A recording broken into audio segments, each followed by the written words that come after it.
कांड में प्रमाण मिलता है कि राम जी ने मात्र 8 दिन में 64 विद्याओं का अध्ययन कर लिया।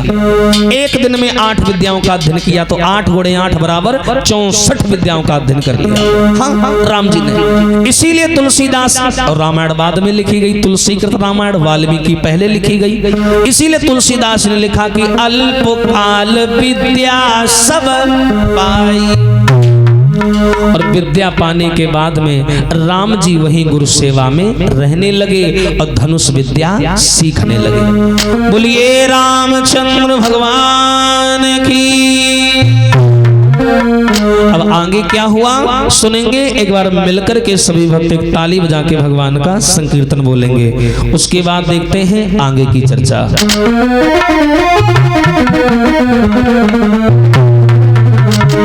अरे तुम रूठे रहो मोहन,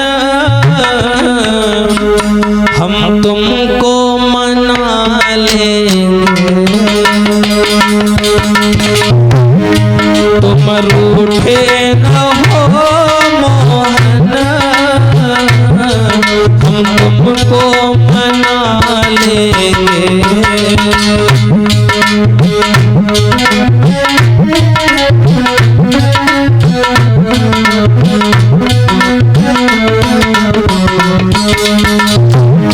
आहों में असर होगा,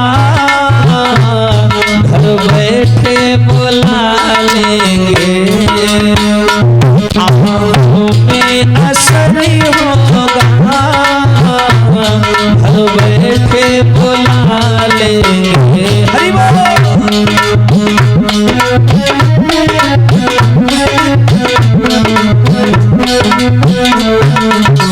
बोले सभी लोग। तुम कहते हो मोहन, हमें माखन प्यारा है।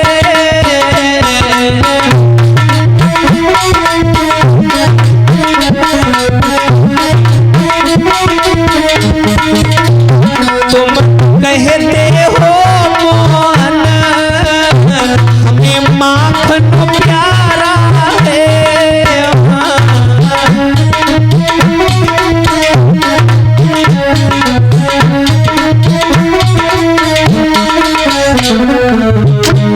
एक बार तो आ जाओ, उठाइए सभी लोग ऊपर की ओर हाथ, जय हो। हरे एक बार तो आ जाओ, माखन भी खिला देंगे। एक बार तो आ जाओ, माखन भी खिला देंगे।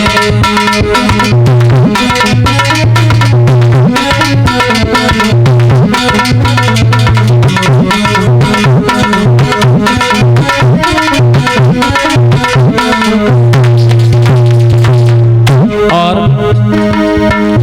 तुम कहते हो मोहन, हमें राधा प्यारी है।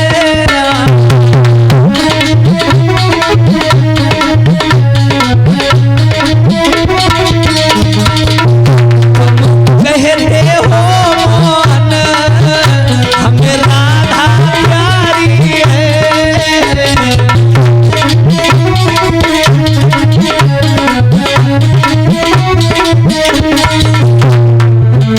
एक बार तो आ जाओ, एक बार तो आ जाओ, राधा से मिला देंगे। एक बार तो आ जाओ, राधा से मिला देंगे।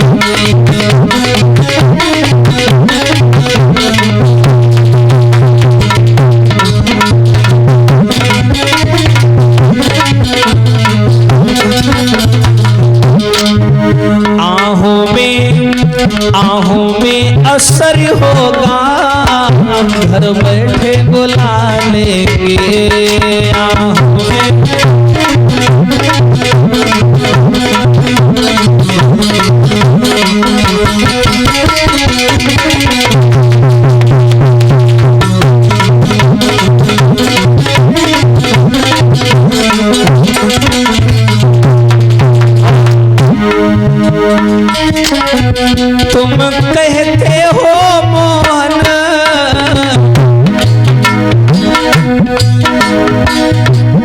ऐसे नहीं। उठाइए हाथ सभी लोगों पर और भाव से बोलिए। देखिए भगवान श्री रामचंद्र जी के बारे में लीला चल रही है।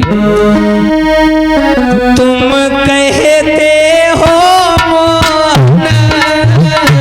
हमें कहाँ बिठाओगे,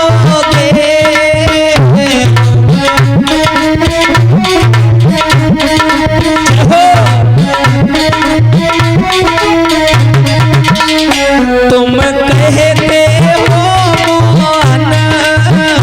हमें कहाँ बिठाओगे,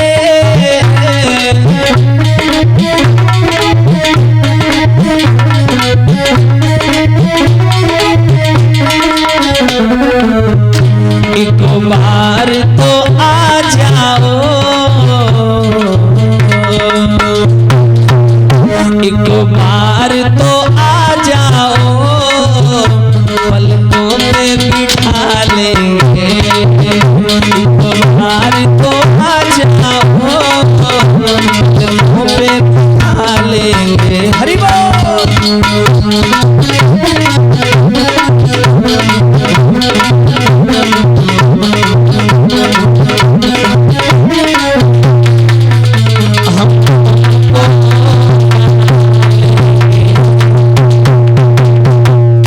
बोलिए सच्चिदानंद भगवान की।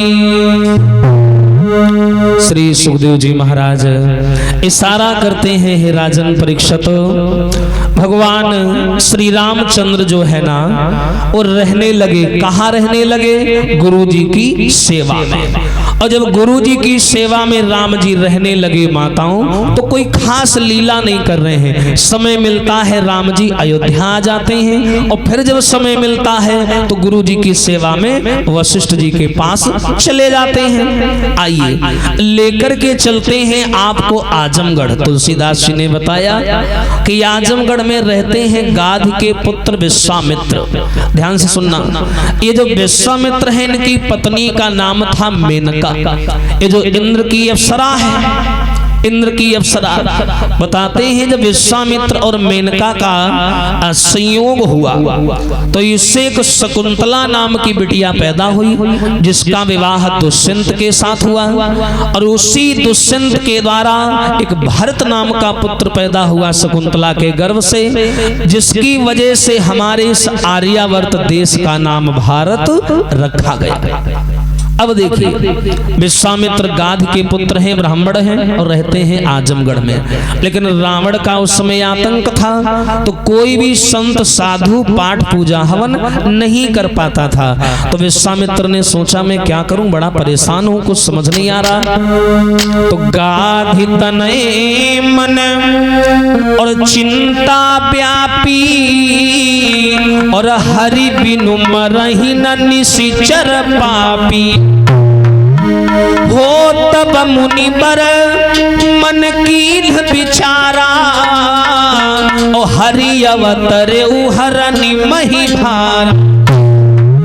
विश्वामित्र जी ने सोचा कि जब भी मैं पाठ पूजा हवन करने बैठता हूँ तो ये राक्षस लोग आकर के बाधा डाल देते हैं और मैं हवन नहीं कर पाता। क्यों ना चल के अयोध्या से राम को लाना चाहिए और इन राक्षसों का वध कराना चाहिए। तो विश्वामित्र जो है वो आजमगढ़ से अयोध्या के लिए लगत क्वार की छठी को चले। 3 दिन रास्ते में लग गए, 9वीं को अयोध्या में पहुंचे और 10वीं को दशरथ से मिले। और एक बात कही है, हे राजन दशरथ, मेरा नाम विश्वामित्र है, मैं आजमगढ़ से आया हूँ, क्या तुम अपने दोनों लड़का राम और लक्ष्मण हमें दे सकते हो? मैं पाठ पूजा हवन करने बैठता हूँ, ये राक्षस लोग आ जाते हैं, बड़ा परेशान करते हैं, आप दे सकते हो?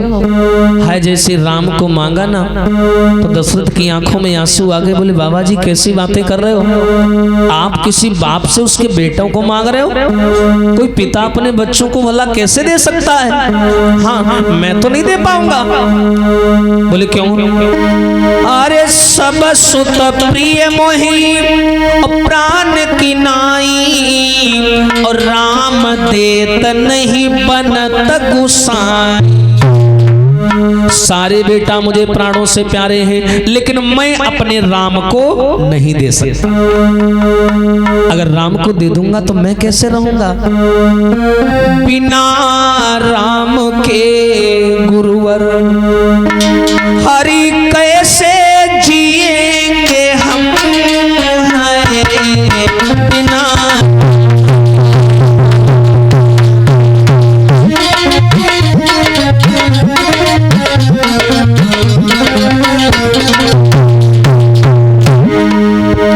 हो, बिना राम के गुरुवर अरे कैसे जिएंगे हम। और यदि राम जुदा भय हमसे,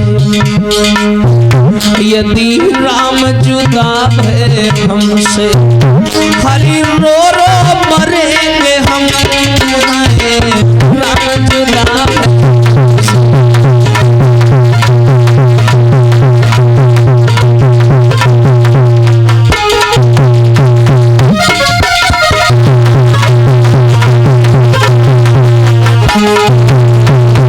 कहा है महाराज, बिना राम के मैं नहीं जी सकता। चारों बेटा मुझे प्राणों से बढ़कर के प्यारे हैं, लेकिन मैं अपने राम और लक्ष्मण को नहीं दे पाऊंगा।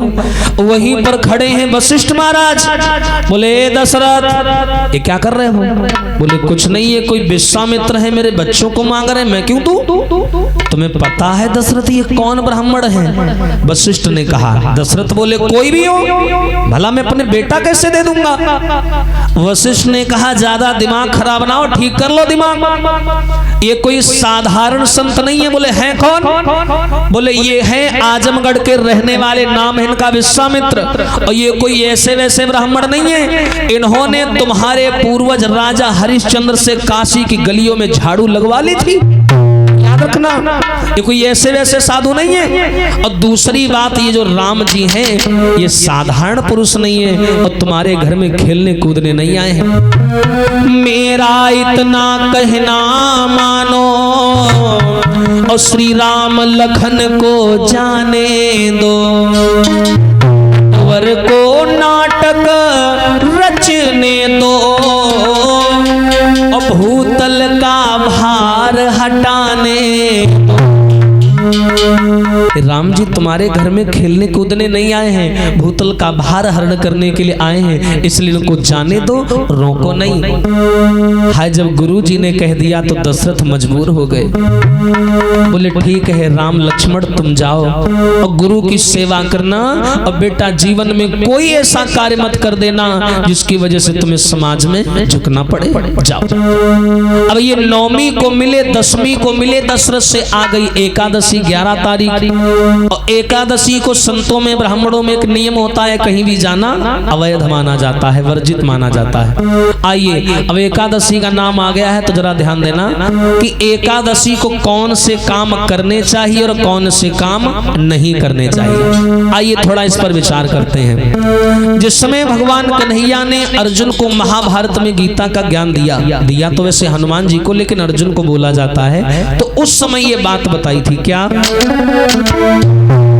हरे अर्जुन और सुन गीता का ज्ञान, और जगत में 11 बड़ी महान।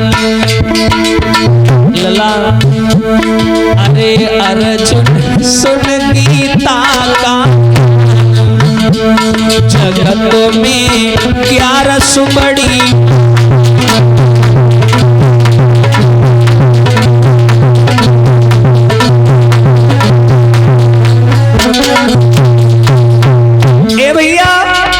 एकादशी को कौन से काम करने चाहिए, कौन से नहीं करने चाहिए? अरे 11 के दिन अरे दूध जो पीवे 11, अरे 11 के दिन अरे दूध जो पीवे,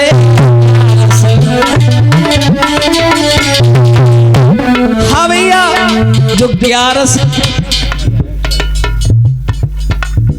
कल है ध्यान रखना, हम लोग तो नहीं पिएंगे, नया इंजन है। तुम भला बिना दूध के रहा। अब तुमने टार्च के लिए मेरे रोहित भाई को डांटा है ना, अब तुम टार्च बचाओ। अब खोए कर रही है, ध्यान रखो। अब तुम अरे 11 के दिन, अरे दूध जो पीवे 11 तो क्या होगा? वो ले मैं अजगर को यार, सुन ले उन्हें बनक परी।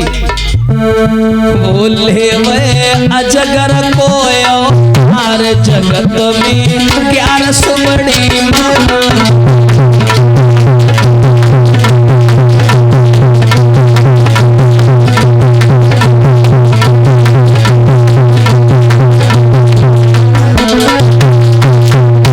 अब ये तो पहला क्रमांक हो गया। अरे 11 के दिन जो घाट पे सोवे 11, अरे 11 के दिन जो घाट पे सोवे 11, तो उसका क्या होगा? वो ले नागिनी को यार, जगत में 11 बड़ी।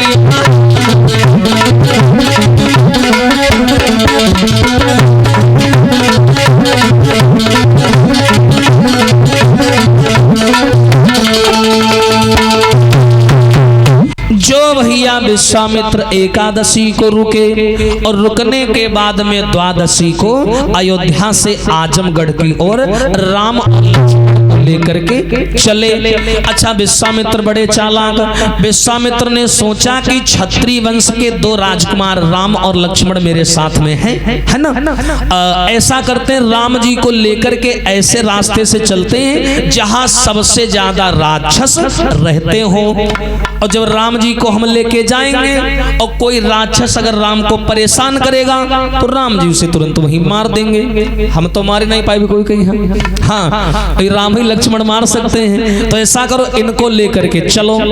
तो राम जी को लेकर के विश्वामित्र जानबूझ करके ताड़क वन से चले, जो सरयू से 12 किलोमीटर पश्चिम में पड़ता है। और जैसी ताड़क वन से अंदर प्रवेश किया तो पहले के लोग भैया खड़ाऊं पहना करते थे, लकड़ी की खड़ाऊं। राम जी ने, लखनलाल ने, विश्वामित्र ने लकड़ी की खड़ाऊं को पहन रखा है। सूखे वन में कदम रखा, सूखे पत्तों पर जब पैर पड़े तो चर्र चर्र की आवाज पत्तों की आने लगी। ताड़का वहीं कोने में सो रही थी, कान में आवाज पड़ी, बड़ी लंबी चौड़ी भैया विशाल, और वो खड़ी हो गई। और जैसी खड़ी हुई मानव की दुर्गंध को सूंघ लिया उसने। और जैसे उसने देखा 3 लोग आ रहे हैं, ताड़का बोली आज नाश्ता बढ़िया चला रहा है। हाँ, वो खड़ी हुई भैया, और जैसी खड़ी हुई तो राम और लक्ष्मण और विश्वामित्र जी को खाने को दौड़ी।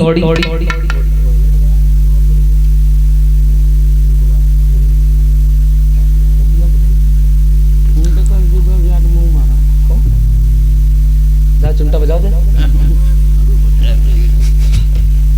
तो जवाब दिया, एक काम करो। और जैसे ही विश्वामित्र सामने खड़े, उसी समय क्या हुआ, ताड़का जो थी वो विश्वामित्र को मारने के लिए दौड़ी। तो विश्वामित्र ने कहा है राम सावधान हो जाओ। क्यों? अरे कौशिक बोले देखो राघव,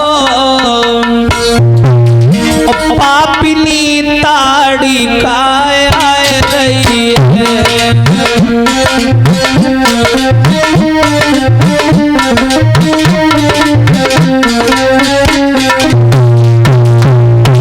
जिसके मारे मुनि वृंदों की और ना हक में जान जाए रही है।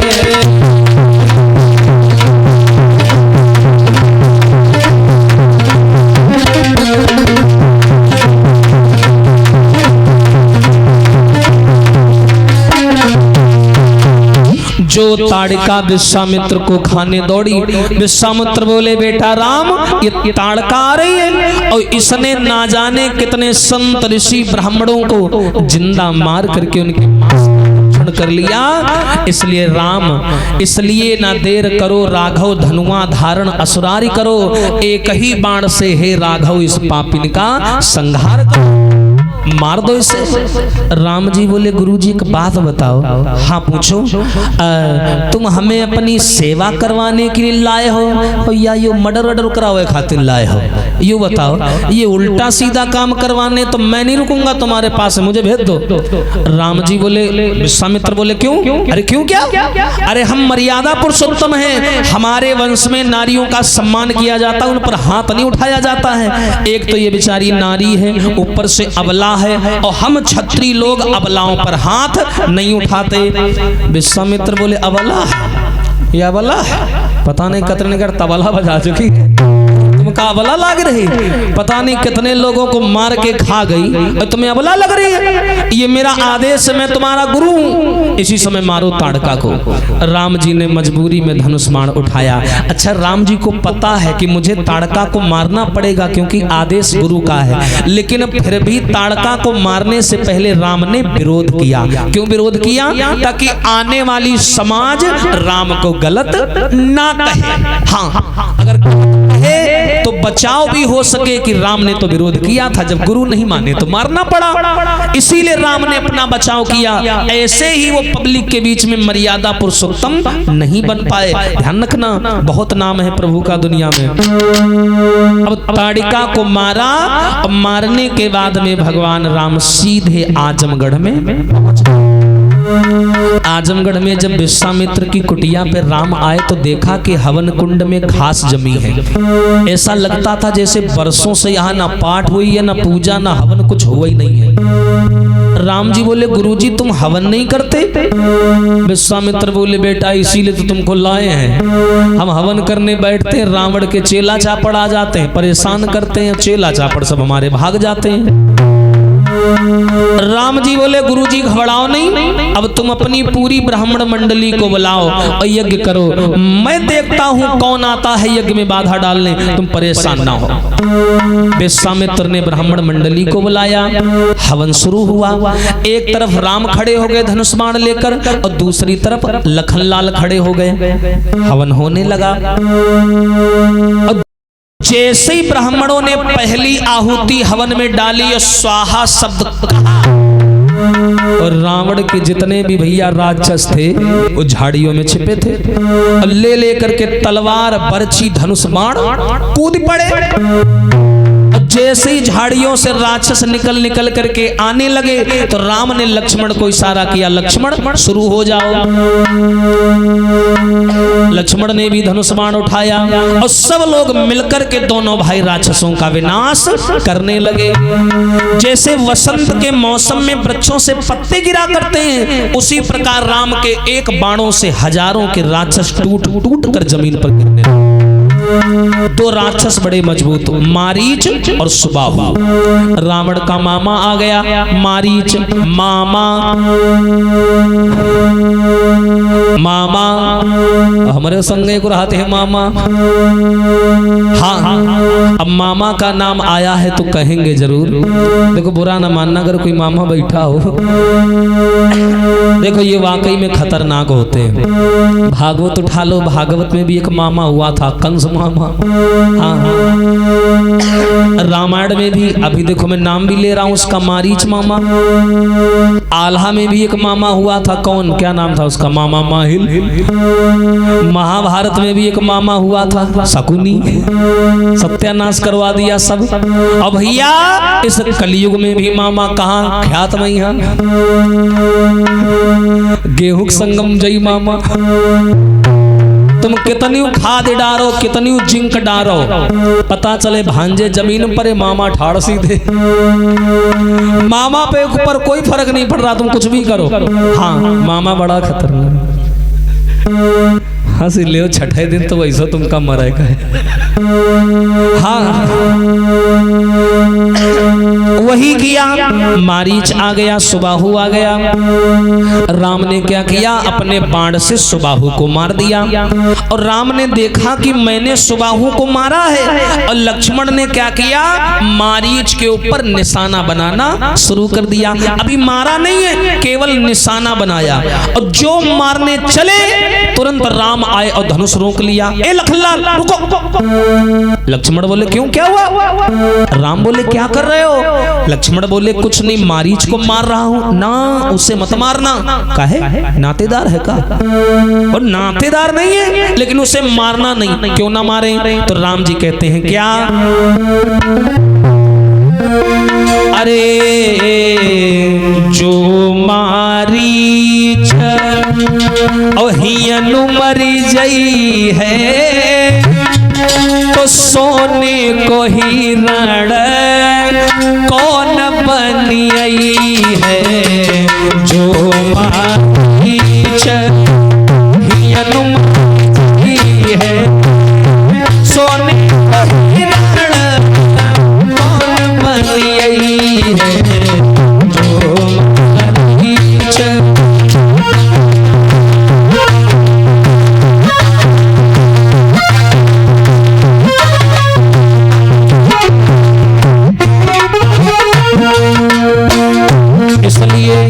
इसे मत मारो, एक काम का आदमी है लक्ष्मण, ये अगर मर गया तो आगे की लीला कैसे होगी, हिरण बन के कौन आएगा।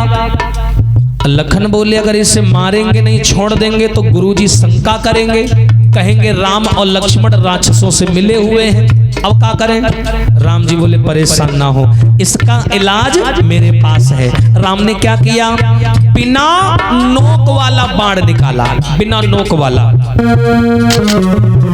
बिनो भर बाण हरि नहीं मारा,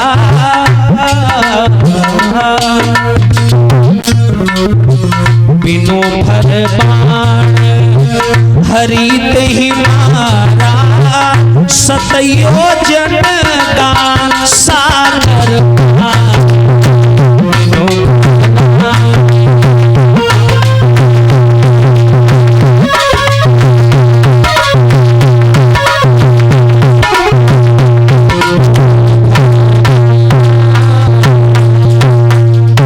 भगवान ने क्या किया, बिना नोक वाला बाण निकाला। बिनु फर बाण हरि तेहि मारा, सतयोजन गा सागर पारा।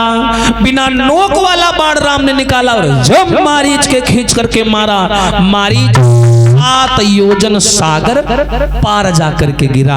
और पहली बार राम के राज्य में उन सम्मानित ब्राह्मणों का यज्ञ संपन्न हुआ।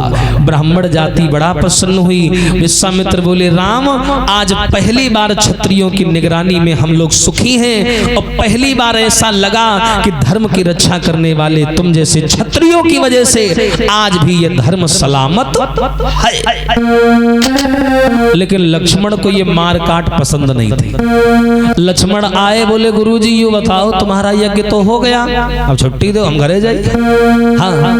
विश्वामित्र बोले रुक जाओ, काहे की जल्दी है, जल्दी फल्दी का है, हमको लगता है तुम्हारा व्यवहार अच्छा नहीं है। क्यों, मेरा व्यवहार कहाँ खराब है? अच्छा, अगर तुम्हारा व्यवहार इतना अच्छा होता तो ये भूत प्रेत क्यों आते यहाँ लड़ने? देखो गुरुजी, तुम्हारा व्यवहार है खराब, तुम्हारी है चारों तरफ दुश्मनी, लोग तुमको मारने पीटने आते हैं, तुम्हारे चक्कर में हम क्यों मरे? हाँ, इसलिए हमारी छुट्टी करो, हम घर जाएंगे। विश्वामित्र बोले चले जाना, ये तो छोटा सा यज्ञ था, अभी बड़ा वाला यज्ञ बाकी है। बड़ा वाला यज्ञ, अब कौन सा यज्ञ होना है?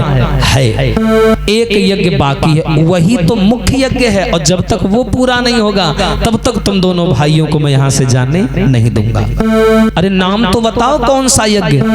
विश्वामित्र बोले मैं समय आने पर बताऊंगा, अभी नहीं बताऊंगा। लक्ष्मण बोले चलो ठीक है भाई, देखते हैं। अब ये दोनों भैया यहाँ पर प्रेम से गुरु जी की सेवा में रहने लगे। बोलिए राघवेंद्र सरकार की।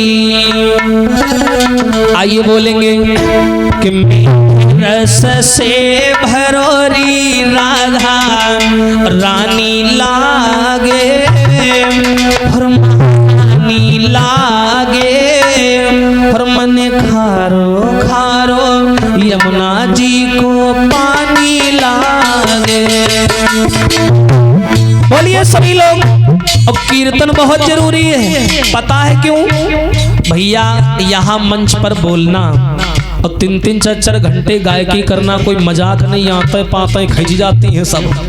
हम ते पूछो कथा कह के जाए तो करिया करिया दिखा, आंखें नहीं खुलती हैं। हाँ, तो मेरा मन करता है कि मैं ये चेक करूं कि आप लोग जगे रहे हो कि नहीं जगे रहे हो।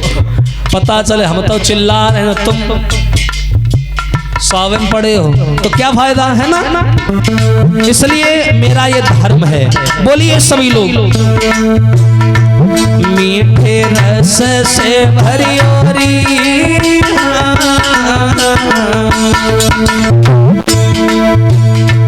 मीठे रस से भरी राधा रानी लागे, महारानी लागे, मन खारो खारो यमुना जी को नीला से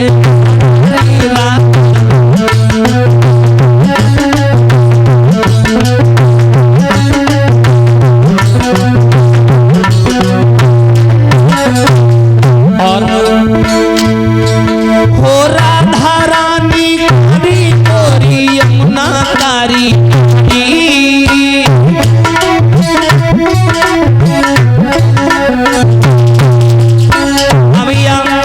यमुना मैया कारी कारी राधा गोरी गोरी मैया।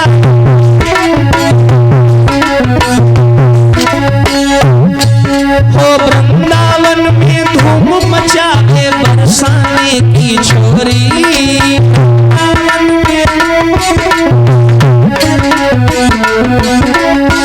हाँ, अरे बरसाना राधा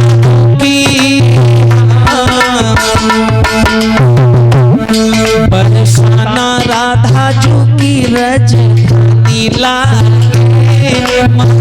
नीला, मन खारो खारो यमुना जी को नीला।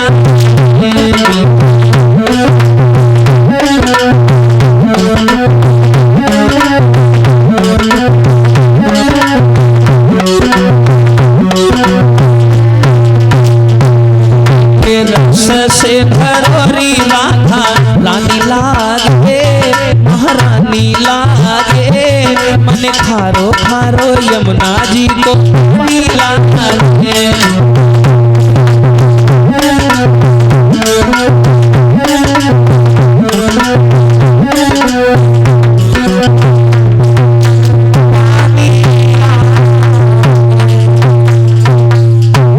बोलिए राघवेंद्र सरकार की जय। जय श्री राधे। इधर भगवान श्री रामचंद्र गुरु सेवा में रह रहे हैं। कहाँ रह रहे हैं? आजमगढ़ में। कोई खास लीला नहीं कर रहे हैं। आइए यहाँ कुछ देर के लिए विराम करते हैं। आपको लेकर के चलते हैं महाराज शीरध्वज के पावन नगर में, जिस नगर का नाम है जनकपुरी, और जहां के रहने वाले हैं विदेह राज निम के वंशज महान ब्रह्मज्ञानी प्रकांड विद्वान शीरध्वज यानी राजा जनक। जनकपुरी संत ऋषि ब्राह्मणों की, ज्ञानियों की और देखिए ऋषियों की भूमि मानी जाती है। जनकपुरी कोई साधारण जगह नहीं है। यहाँ एक से ज्ञानी बसा करते थे भैया। बताते हैं कि राजा जनक जी की एक पुत्री है जिनका नाम है सीता। लेकिन एक मिनट, मैया सीता जो है और जो राजा जनक है, ये राजा जनक सीता के पालन करता है, जन्मदाता नहीं है। पालन करता है। प्रमाण तो ये मिलता है कि राजा जनक जी के यहाँ एक महात्मा दधीच की पिनाक की हड्डी का बना हुआ धनुष रखा था। वही दधीच जो सीतापुर के रहने वाले थे, ध्यान रखना, वहां दधीच कुंड भी बना हुआ है, कहे होंगे आप लोग। महात्मा दधीच की पिनाक की नाक की हड्डी का बना हुआ धनुष रखा था। हाँ, और धनुष की तासीर है कि या तो हरि और या हरि का कोई अंश वही उठा सकता था, इसके अलावा कोई और नहीं उठा सकता था उस धनुष को। और ये धनुष रखा कहाँ था? जनकपुरी में नहीं, ये जनकपुरी से 8 योजन दूर रखा हुआ था, तिरहुत में। ये तिरहुत नाम का एक कस्बा पड़ता है, ये वहां रखा था धनुष। और ये धनुष की तासीर थी या तो हरि या हरि का कोई अंश ही उठा सकता था, और कोई नहीं उठा सकता था। एक दिन राजा जनक के पास में बहुत सारे काम आ गए, टाइम था नहीं, तो राजा जनक ने क्या किया, सुनैना को बुलाया। और सीता, सुनैना राजा जनक की पत्नी है, और सीता को बुलाया, कहा ऐसा करो तुम दोनों जनी रथ ले लो और चली जाओ तिरहुत, और जहां धनुष रखा है थोड़ी साफ सफाई कर देना और उसकी पूजा कर देना। सीता बोली ठीक है पिताजी। तो सीता जी अपनी मैया के साथ में तिरहुत में आई और धनुष की साफ सफाई करने लगी। और राजा जनक वहां दरबार में बैठे, ब्रह्मज्ञानी हैं, दिव्य ज्ञानी हैं, और नेत्रों को बंद करके सारा नजारा। तो जानते हो सीता ने क्या किया? सीता जी की उम्र थी 5 साल 5 महीना 7 दिन। उस समय मैया जानकी जब धनुष की साफ सफाई करने लगी तो जानते क्या किया? अरे श्री जनक दुलारी और सीता ने बचपन में कौतुक दिखलाया।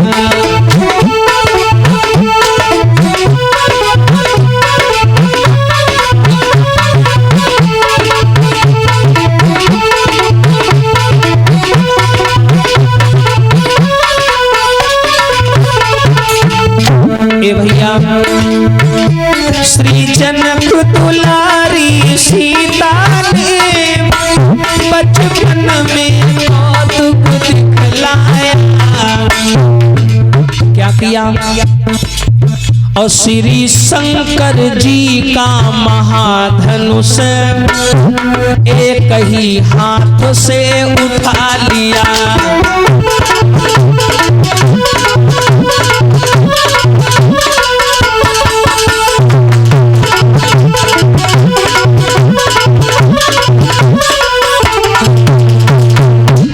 मैया सीता ने क्या किया? उस धनुष को 5 साल 5 महीना 7 दिन की उम्र है, और इतनी कम उम्र में मैया जानकी ने क्या किया? उस धनुष को उठा लिया। और जैसे ही श्रोताओं सीता ने धनुष उठाया, राजा जनक अपने दरबार से ये सारा नजारा देख रहे थे। ब्रह्मज्ञानी है, दिव्य ज्ञानी है, सारा नजारा अपनी आंखों से देख लिया।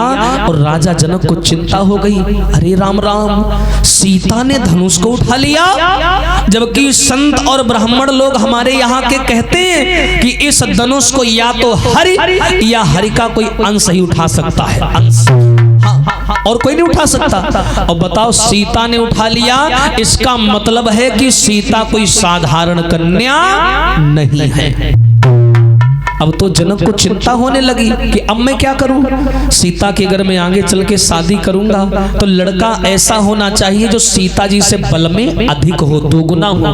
पर ये पता कैसे चलेगा? सीता कोई साधारण कन्या नहीं है, कोई देवी का स्वरूप है। अरे इस धनुष को कोई अच्छा से अच्छा नहीं उठा सकता था, और सीता ने हंसी हंसी में उठा दिया। पता नहीं इनके दिल में क्या चल रहा है। अब जितना जल्दी होगा मैं इनका विवाह कर दूंगा, स्वयंवर करूंगा, स्वयंवर। लेकिन लड़का ऐसा होना चाहिए जो सीता जी से बल में अधिक हो।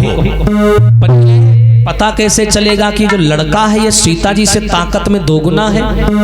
एक काम करते हैं, जनक सोच रहे हैं, ये जनक की विचार शैली है। जनक ने सोचा एक काम करते हैं, सीता जी की शादी तय कर देते हैं और इस धनुष को शर्त के रूप में एक मोहरा बना लेते हैं। सीता ने केवल उठाया है, और जो वीर उठा करके तोड़ेगा वो सीता जी से नाता जोड़ेगा।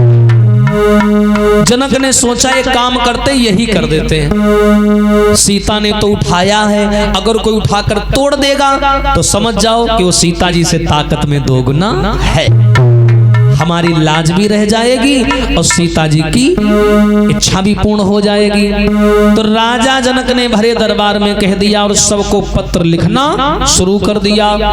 चारों तरफ पत्र जाने लगे। हाँ भैया, तो सतानंद इनके कुल पुरोहित हैं जनक जी के, उन्होंने क्या किया, विश्वामित्र को लिखने लगे पत्र। तो जनक बोले पागल हो, अरे हमें तो कुंवारे लोगों की जरूरत है और विश्वामित्र तो शादीशुदा हैं, उनको क्यों बुला रहे हो? सतानंद बोले महाराज तुम्हारी बुद्धि खराब। बोले क्यों? बोले तुम्हारे असली वाले दूल्हा तो वहीं टिके बैठे हैं और जब तक वो नहीं आएंगे तब तक धनुष टूटने वाला नहीं। हाँ, इसलिए पत्र लिख रहे हैं। बोले चलो चल लिख दो। और जैसे ये सीता जी के स्वयंवर का पत्र पहुंचा कहाँ, आजमगढ़ में, और जो विश्वामित्र को मिला, विश्वामित्र ने पढ़ा और लक्ष्मण को बुलाया, इधर आओ, मरे जाते रहो, कौन सा यज्ञ कौन सा यज्ञ, लो पढ़ लो। इसी यज्ञ की मैं बात कर रहा था। तो धनुष यज्ञ सुनि रघुकुल नाथा और हरसि चले मुनि बर के साथ। मैं इसी यज्ञ की बात कर रहा था और आज राम और लक्ष्मण विश्वामित्र जी के साथ चले जनकपुरी के लिए बताया। अरे पाते ही खबरी स्वयंवर की और श्री जनक राज के धाम चले।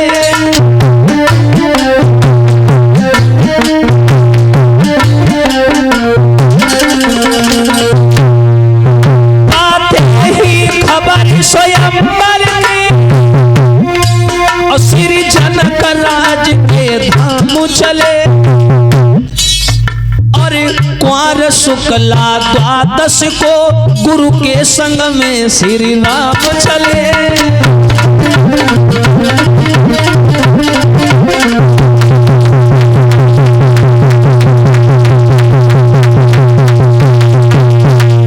अब जैसे ही पत्र मिला विश्वामित्र को, तुरंत राम को बुलाया। राम इधर आओ। हाँ बोलिए गुरुदेव। ये कोई सीता नाम की लड़की है जनकपुरी में, तो उसका स्वयंवर है, ये पत्र आया है, चलोगे हमारे साथ? राम जी बोले अब आप जहाँ ले चलोगे वहां चलेंगे। लक्ष्मण आए, हाथ पकड़ के राम का कोने में ले गए। क्या क्या क्या बातें हो रही हैं? कुछ नहीं, गुरुजी कह रहे हैं कोई सीता है, उनकी शादी है और बुलावा आया है, तो वही कह रहे हैं चलो निमंत्रण में। लक्ष्मण बोले ये बताओ उस पत्र में किसका नाम लिखा है? बोले गुरुजी का लिखा है। तो तुम कहाँ जा रहे हो? तुमका कोई बुलावा है? बोले ना, हमको तो किसी ने नहीं बुलाया। तुम क्यों जा रहे हो? भैया हम लोग क्षत्रिय हैं, रघुवंशी हैं, बिना बुलाए हम लोग किसी स्थान पर नहीं जाते हैं। बिना बुलाए जाओगे और किसी ने बेइज्जती कर दी तो पूछ दिए कहीं के खाए थे तो क्या जवाब दे? कोई है जवाब? बोले ये बात तो सही है, लेकिन गुरुजी हमसे क्या मतलब, हम तो उनके शिष्य हैं। हाँ हम समझ गए, लवरा और रसगुल्ला खा के मिले नहीं बहुत दिन थे, यही बहाने सोचते मिलेंगे खाने को। चलो अच्छा कोई बात नहीं है। आज विश्वामित्र जी राम और लक्ष्मण को लेकर के चले, कहाँ के लिए? जनकपुरी के लिए। आगे आगे विश्वामित्र हैं, पीछे राम है, सबसे पीछे लक्ष्मण है। चलते चलते ये लोग एक ऐसे स्थान पर पहुंचे, कहा आश्रम एक दीख मगमाही और खग मृग जीव जंतु तह नाही। आगे आगे विश्वामित्र है, पीछे राम, सबसे पीछे लखनलाल। एक आश्रम मिला इनको रास्ते में, बड़ी शांति है, कोई हल्ला नहीं, कोई आवाज नहीं, एक पत्थर की नारी पड़ी हुई है।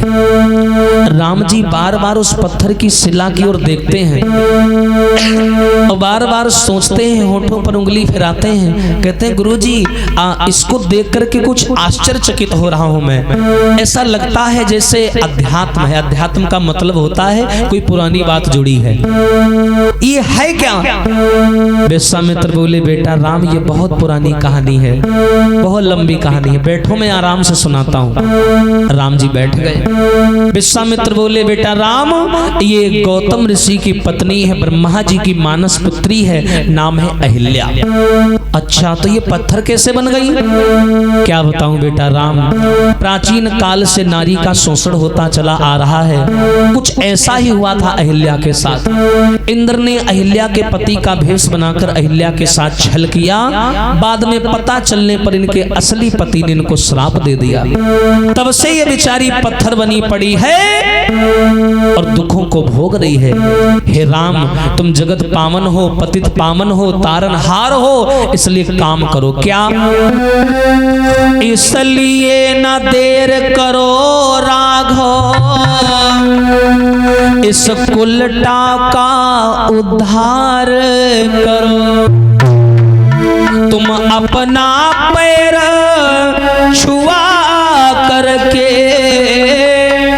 तुम इसका बेड़ा पार कर। ऐसा करो राम, अपना पैर लगाओ। अब जो सुना गुरु की आज्ञा है। पैर लगा श्री राम ने, करी तीनों उद्धार। पग लगते ही वह शिला बनी गौतमी ना। जैसे राम ने पैर लगाया, वो शिला शिला नहीं रही, बल्कि सुंदर सी नारी बनकर प्रकट हो गई। भगवान ने उसे आशीर्वाद दिया और अहिल्या सदा सदा के लिए वैकुंठ धाम चली गई। राम ने अहिल्या का कल्याण किया और कल्याण करने के बाद क्या किया? अरे चले राम लक्ष्मण मुनि संगा,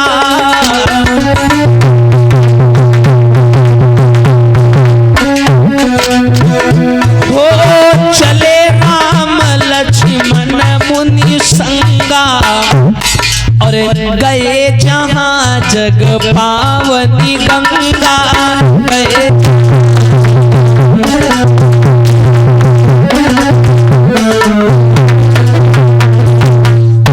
चले राम लक्ष्मण मुनि संगा और गए जहां जग पावनी। गंगा जी में स्नान किया और स्नान करने के बाद तीनों आदमी पहुंच गए कहां? ससुराल जनकपुरी। अपनी जनकपुरी में आए और जैसे ही राघव ने जनकपुरी में कदम रखा तो इनको बुलाने वाले कौन थे? सतानंद। तो इनका स्वागत करने भी वही आए। सतानंद आए, विश्वामित्र के चरण छूकर आशीर्वाद लिया और एक प्रश्न कर दिया, महाराज आ गए? विश्वामित्र बोले हाँ आ गए। यात्रा में कोई बाधा तो नहीं आई, कोई परेशानी? नहीं नहीं, सब ठीक था, कोई दिक्कत नहीं, आराम से आ गए। सतानंद बोले ये बताओ, पत्र हमने तुमको लिखा था, तुमको आना चाहिए था, ये दो चेला कहाँ थे तुम ले आए? ये कौन है? लक्ष्मण कहला देखो भाई हम कहा रहा है बेइज्जती हुई और तुम माने नहीं। अब एक रो के लो मूड खराब ही रहा। हाँ, क्योंकि लक्ष्मण का स्वभाव थोड़ा टेढ़ा है, तनकी बात में भड़क जाना। हाँ भैया। तो राम बोले शांत रहो, गुरुजी बात करेंगे ना। अब देखिए, जब सतानंद ने कहा कि इनको क्यों लाए हो, तो गुरु हो तो ऐसा हो, आजकल के जैसा नहीं पल में शिष्यों की तरक्की देखकर जलने लग जाओ। हाँ, विश्वामित्र ने कैसे परिचय दिया राम का पता है कि देखो ये दोनों मेरे चेला तो हैं, लेकिन उसके पहले कुछ और है। क्या है? सतानंद बोले कौन है ये दोनों? तो विश्वामित्र राम का परिचय देते हैं। क्या? अवधेश श्री सम्मान सूचक शब्द है। अवधेश श्री रघुकुल भूषण, दशरथ के राजकुमार है ये, ओहे नाम राम लक्ष्मण इनका, पतितों के तारनहार है ये। वाह, कितनी सुंदर रचना। अवधेश श्री रघुकुल भूषण, दशरथ के राजकुमार है ये, और है नाम राम लक्ष्मण इनका, पतितों के तारन। राम जी अंदर ही अंदर प्रसन्न हुए कि कम से कम गुरुजी ने हमारा सम्मान रखा। लेकर के राम को अंदर आए, सब लोग भोजन पानी किया, सबने सम्मान किया। राम जी और विश्वामित्र लखन को एक कमरे में रुकने की जगह दे दी गई, बढ़िया व्यवस्था कर दी गई। और लक्ष्मण छत पर गए घूमने। छत से लक्ष्मण ने देखा कि जनकपुरी बड़ी सुंदर है, बड़ा, क्योंकि सीता जी के शादी की तैयारियां चल रही थी ना, तो जनकपुरी को दुल्हन की तरीके से सजाया जा रहा था। तो लक्ष्मण बोले जनकपुरी बड़ी सुंदर है, अगर घूमने को मिल जाए तो बड़ा आनंद आ जाए, लेकिन मैं छोटा हूं, मेरी बात कौन सुनेगा। लेकिन साथ में कौन है? राम जी। छोटे भाई के मन की बात जान गए और विश्वामित्र से बोले गुरुजी अगर आज्ञा दे दो तो मैं जनकपुरी थोड़ा घूम आए। विश्वामित्र जी को चिंता हो गई कि एक तो हमारे दोनों शिष्य जो हैं देखने में बड़े सुंदर हैं और जनकपुरी की कन्याएं बदमाश है। हाँ, पता चले हमारे शिष्य घूमने जाए, पकड़े कहो कमरम बंद कैले। इसलिए विश्वामित्र बोले काम करो, पूर्व दिशा में जाओ, अगर घूमने का इतना मन है तो पूर्व दिशा में चले जाओ। हाँ, लेकिन सुनो, कोई बोलना नहीं, अपना परिचय मत देना, चुपचाप चले आना। राम जी बोले ठीक है। लक्ष्मण बड़े खुश और जनकपुरी में राम जी ने प्रवेश किया। बड़े सुंदर है। आइए राम का श्रृंगार बता देते हैं। देखो घुंघराले बाल है, बालों के ऊपर फूलों का जोड़ा लगा है, कंधे पर फूलों का जोड़ा बांधे हैं राम जी। यहाँ कलाई में भी फूलों का बंडल जैसा बांधे हैं, गूंजा जैसा। हाँ, और उसके बाद में जनेऊ है, जनेऊ है, कर में धनुष बाण है, धोती पहने हैं, खड़ाऊ है, तिलक लगा है। कितनी सुंदर छवि है राम की। और राम जी और दोनों भैया जनकपुरी में घुसे तो बताया कि राम लक्ष्मण दो भी और जब जनकपुरी जब आए राम लक्ष्मण।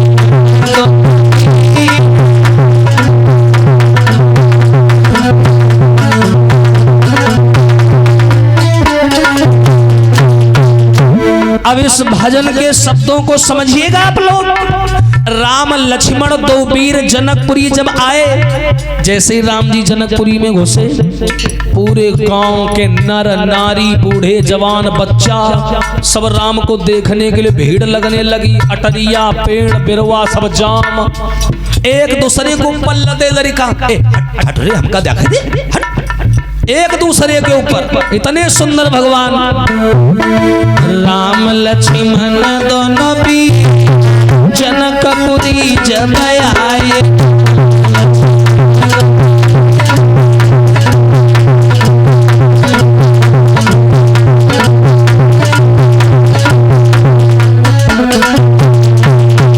लेकिन यहाँ एक भाव बन गया क्या? अरे बांझिनी देखे मन में सोचे, जो जनकपुरी की 5 औरतें हैं जिनके कोई पुत्र नहीं हो रहा। अरे बांझन देखे मन में सोचे और मेरे पुत्र हुए इनके जैसे पुत्र हुए।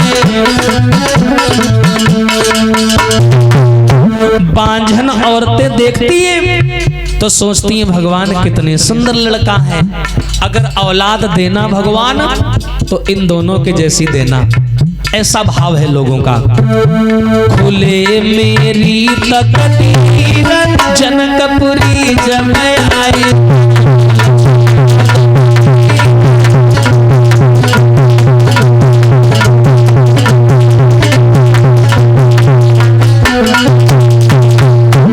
और देखिए भैया, कुंवारी कन्याएं जिनका विवाह नहीं हुआ है, वो जब राम को देखती हैं तो सोचती हैं कि पति मिले तो ऐसे ही मिले। हाँ भैया, और राम जी अकेले, और राम जी को अलग अलग भाव में मांगने वाले हजारों। अब अकेले राम जी किसकी किसकी इच्छा पूरी करें? इसलिए तुलसीदास जी ने लिखा क्या?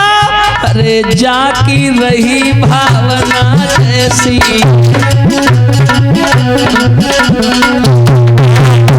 अरे प्रभु मूर्ति देखी तिन्ह तैसी, प्रभु मूर्ति जाकी रही भावना जैसी। जिसने राम को जिस भाव से देखा राम जी उसे उस भाव में नजर आए। इसीलिए बोला गया धन्य मेरे रघुवीर जनकपुरी जब आए राम।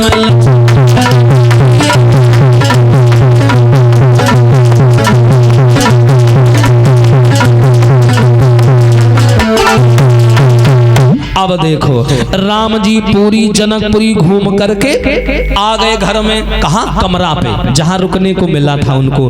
लेकिन राम के आने की खबर पूरी जनकपुरी में धुएं की भांति फैल गई। छोटे बच्चा, जवान, बहनाएं, बिटिया, माताएं सब आपस में बात करती हैं। पता है तुम्हें 2 लड़का आए हैं यहाँ पर, बड़े सुंदर हैं। बातें होने लगी चारों तरफ। और राम जी ने लेट करके विश्राम किया, राघव ने लेट करके विश्राम किया। जब रात हो गई, सवेरा हुआ, अगला दिन आया।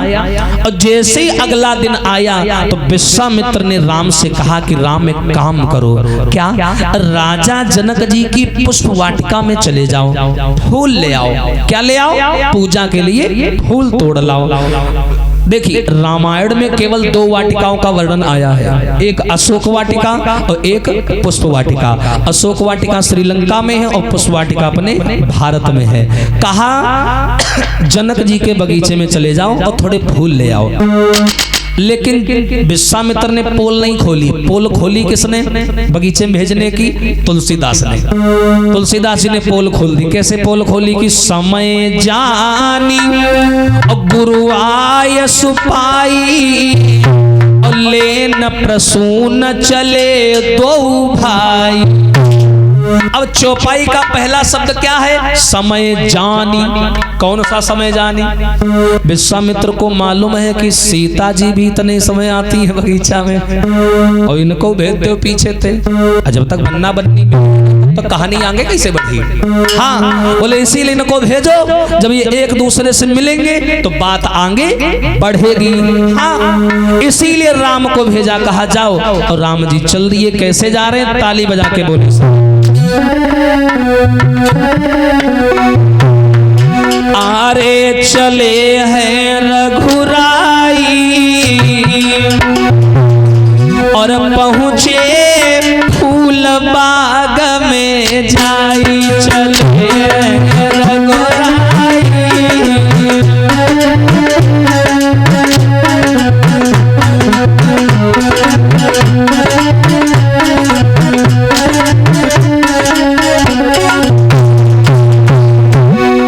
चले हंसी रघुराई पहुँचे फूल बाग में जाई। चले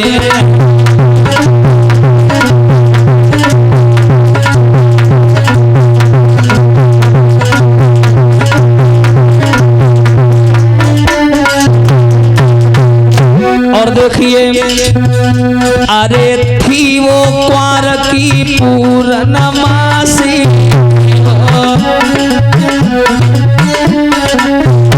अरे बात न रुके अवधपुरवासी। बात न रुके के खुशी मन में छाई। अरे पहुँचे फूल बाग में जाई।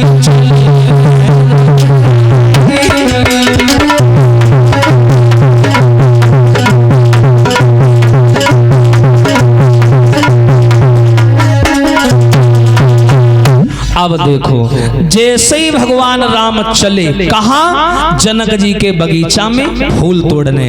अब यहाँ पर एक भाव आएगा बड़ा सुंदर, आप लोग ध्यान से सुनिएगा। वो भाव बड़ा ही अच्छा है। कौन सा? जैसे ही राम ने बगीचा में प्रवेश करना चाहा, श्रोताओं हाथ में एक सुंदर सी डलिया लिए हैं राम। बगीचे के मुख्य द्वार पर एक माली मिल गया। माली, ध्यान से सुनिएगा। एक माली मिल गया। माली लेटा हुआ था आराम से। जैसे राम आए तो राम बोले लखनलाल रुक जाओ, थोड़ा माली से पूछ लें, परमिशन ले लें, ऐसे अंदर नहीं जाएंगे। लक्ष्मण बोले कैसे परमिशन? अरे कोई परमिशन है, घुसो चुप सो रहा है, उका जाना है। हाँ, राम बोले नहीं, ऐसे नहीं, पूछना जरूरी है। राम जी ने माली को जगाया। ए माली, माली जो जगा, उसने जो राम का चेहरा देखा एकदम से खड़ा हो गया, दोनों हाथ जोड़कर, प्रभु आप? माली भैया, मैं बगीचे में जाना चाहता हूँ, क्या जा सकता हूँ? अब देखिए माली ने कपड़े झाड़े, बोला प्रभु बहुत धूप बत्ती लगाई, बहुत अगरबत्ती लगाई, तब आज जाके तो दिखाई दिए हो। हाँ, इतनी जल्दी जाने नहीं देंगे। और माली लगा अपनी भक्ति करने। क्या बोला? और इस भाव को आप लोग समझिएगा, पूरी रामायण समझ में आ जाएगी। माली कहता है राम से कि बगिया बिच जाने न दई है, और राम जी बिनती सुनो। मैं चाहूंगा आप लोग धैर्य से इस चीज को समझिएगा, थोड़ा धैर्य रखना। माली क्या कहता है? बगिया बीच जान न दई है, राम जी बिनती सुनो। बगिया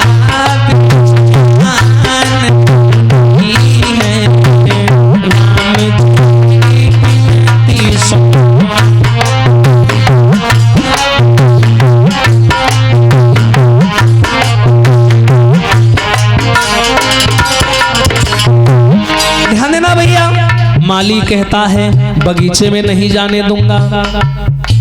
राम कहते हैं क्यों नहीं जाने दोगे भाई? अब माली के शब्द समझिएगा, माली क्या बोला? कोमल कमल चरण श्री हरि के, कोमल कमल। माली क्या बोला? कोमल कमल चरण श्री हरि के। और संसार में सबसे कोमल क्या होता है पता है? कमल का फूल। उसकी जो पंखुड़ियां होती बड़ी कोमल होती हैं। और कमल के फूल से भी ज्यादा कोमल कौन है? कमला। कमला कौन है? विष्णु जी की पत्नी लक्ष्मी मैया। तभी देखा होगा लक्ष्मी मैया कमल के फूल पर विराजमान है। सोचो कि कमल से भी उनका वजन हल्का है, तब तो कमल उनका भार उठाए है। कमल से भी कोमल है कमला, यानी विष्णु जी की पत्नी। और कमला से भी अगर कोई कोमल है तो वो है भगवान राम के चरण कमल। माली कहता है कोमल कमल चरण श्री हरि के, कोमल कमल चरण श्री हरि के। आपके चरण कोमल है राम जी, और ये बगीचा बहुत खराब है। पायनों कांटा लगी जई है, राम जी बिनती सुनो।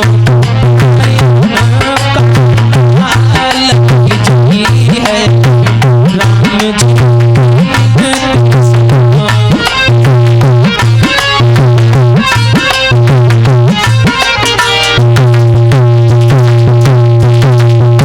महाराज कांटा लग जाएगा, मैं अंदर नहीं जाने दूंगा, ये रास्ता बड़ा उबड़ खाबड़ है। राम जी बोले अच्छा कोई बात नहीं है, अगर इस रास्ते में कांटे पड़े हैं ना तो एक काम करो माली, तुम उधर वाला गेट खोल दो, वहां गिरिजा माँ का मंदिर है और पत्थर की सीढ़ियां बनी हैं, वहां से मैं चला जाऊंगा, वहां तो कांटा नहीं लगेगा। माली बोला वहां से तो तुमको और नहीं जाने देंगे। बोले क्यों नहीं जाने दोगे? लक्ष्मण बोले भैया तुम हट वही का, हम बताई तब तक खपड़ी खाए। हाँ? माली बोला यो कौन है? राम जी बोले छोटा भाई है। माली बोला इतने दिन बाद आए हो, यो भयंकर तूफानों लाए हो संग है, आए रहा तो अकेले हो, तो तनिक बातें चीत हो जाते, ये तो तनिके में खन्ना रहा है। हाँ? माली बोला उधर पत्थर की सीढ़ियां हैं, मैं उधर से भी जाने नहीं दूंगा। बोले क्यों? माली बोला आपके चरणों में है जादू, आपके चरणों, आपके चरणों में जादू है। पत्थर में पैर लगाते हो हो, सुना है नारी बना देते हो। हाँ सुना है मैंने, पत्थर में पैर लगाते हो नारी बना देते हो। और वहां तो हजारों सीढ़ियां हैं पत्थर की। और अगर आप उन सीढ़ियों पे चढ़ के जाओगे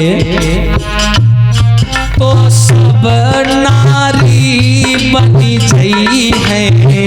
राम जी बिनती सुनो, तो सब नारी बनी गई है। राम जी बिनती सुनो।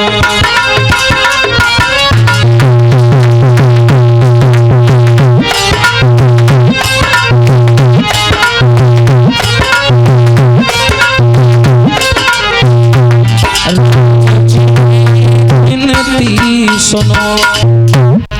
माली बोला आप तो एक पत्थर में पैर लगाया नारी बना दी, और वहां तो हजारों पत्थर की सीढ़ियां हैं, और तुम सबके ऊपर चढ़ के जाओगे सब नारी बन जाएंगी, और हमसे एक नहीं संभाली जा रही, तनी हम कहां लिए लिए घूमेंगे, इसलिए वहां से मत जाओ। हाँ लक्ष्मण बोले बिना मतलब की पत्थर नारी, अरे कौन हो भाई तुम, अरे जाने दो हम लोगों को। माली कहा लग देखो तुम चुप पर रहो, अगरबत्ती धूपबत्ती हम इनके खातिर लगाई है तो इनसे बात करने दो हमें।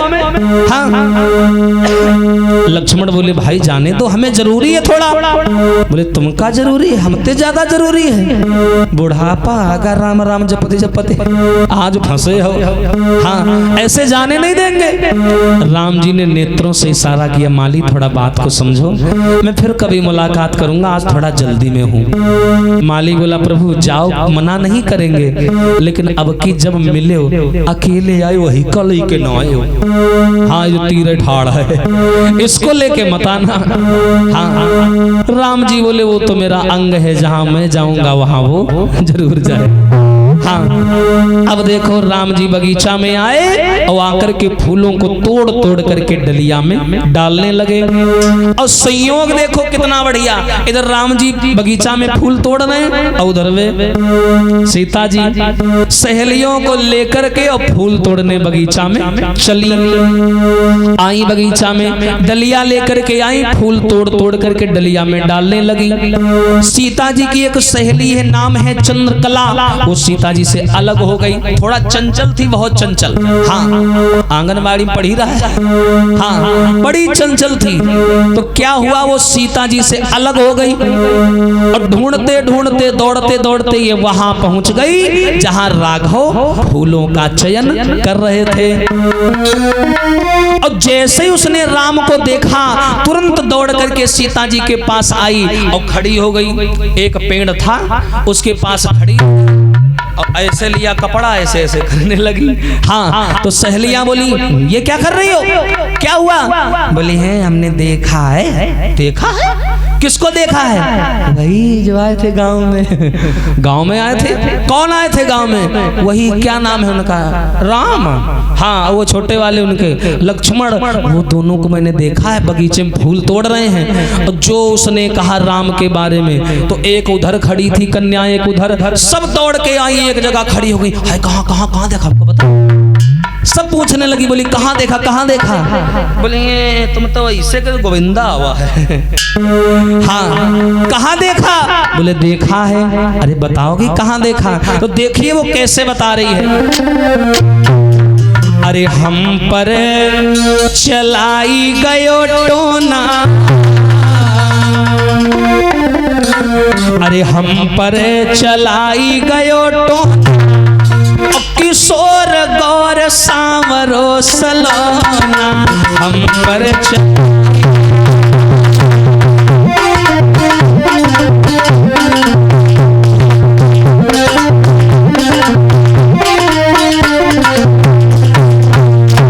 पता है राम जी को देखा, सीता जी अच्छा नहीं आई। सीता जी अपना फूल तोड़ रही, केवल सहेलियां सहेलियां आपस में बातें कर रही। वो चंद्रकला बहुत खतरनाक रहा है, बोली सुनो अरे राम लखन को अरे फूल बगिया में देखा,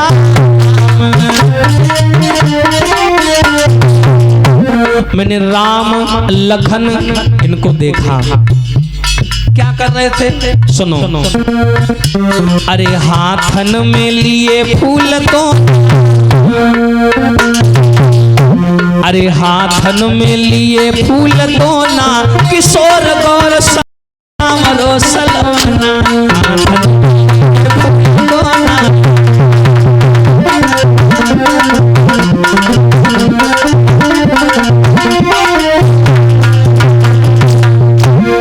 एकदम से लड़कियां नाराज हो गई, बोली तुम्हें शर्म नहीं आती? तुम्हें मालूम है राम जी कौन है? बोले कौन है? बोले होने वाले अयोध्या के दामाद हैं और तू मुंह खोल करके उनके सामने हो आई। अरे तुझे राम को देख के घूंघट मार लेना चाहिए था।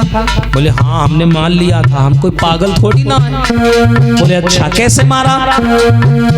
बोली अरे राम जी को देख मैंने अरे घूंघट पटकी ना,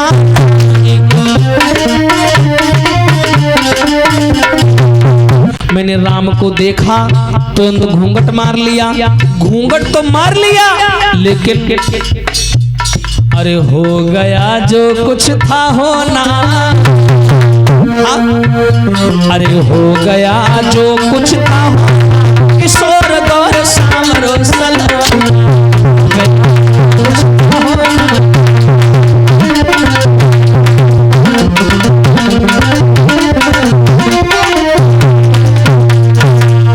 जवाब दिया बहन मैंने राम को देखा, फूलों को तोड़ तोड़ करके वो डलिया में डाल ले। तो सहेलियां बोली ऐसा करो हमें भी दिखा लाओ चल के। अच्छा तुम चल रही हो तो इनसे पूछ लो बड़ी वाली जीजी से ये चलेंगी कि नहीं चलेंगी। लड़कियां आई सीता जी के पास, क्यों आप चलोगी? सीता जी बोली कहाँ? वही आए राम जी और लखन जी, उनको चलो दिखा लाए। सीता जी बोली नहीं हम नहीं जाएंगे। लड़कियां बोली पता है मनमा तो लड्डू फूट रहे हैं। हाँ ऐसे कह रही हो नहीं जाएंगे, चलो उधर से रास्ता है उधर से घर निकल चलेंगे। अब सहेलियां जबरदस्ती सीता का हाथ पकड़ ली, कैसे नहीं चले चलो ले करके। और जैसे ही राम के सामने मैया जानकी पहुंची, राम ने सीता को देखा और सीता जी ने राम को देखा। क्या हुआ? बड़ा ही सुंदर भाव है, सभी लोग तालियां बजा करके भाव से बोलेंगे। अब देखो समस्त कन्याएं वहां पर खड़ी हैं और राम जी ने सीता को देखा और सीता जी ने राम को देखा कि राम को देख करके जनक नंदिनी। बड़ा ही सुंदर भाव है, सभी लोग ताली बजा करके बोलेंगे मिल करके। कोई कंजूसी यही देखो देखो चैन नाई है कि राम को देख करके जनक नंदिनी। बोलेंगे सभी लोग। बीच बगिया खड़ी की खड़ी रह गई, राम को देख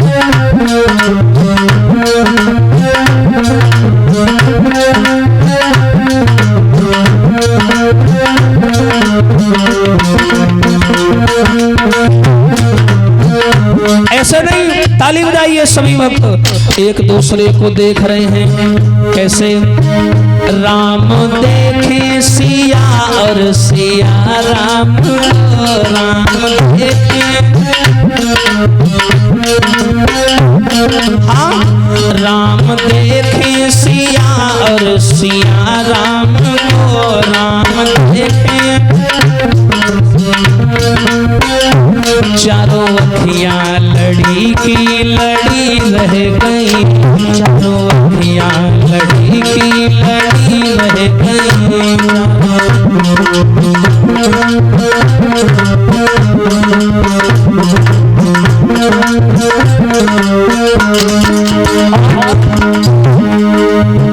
थे जनकपुर गए देखने के लिए, सारी सखियां झरोखन से देखन लगी। और भैया देखते ही नजर मिल गई राम से। बोले सभी लोग। देखते ही नजर मिल गई राम से, वो जहाँ थी खड़ी खड़ी रह गई, वो जहाँ थी खड़ी वो खड़ी रह गई।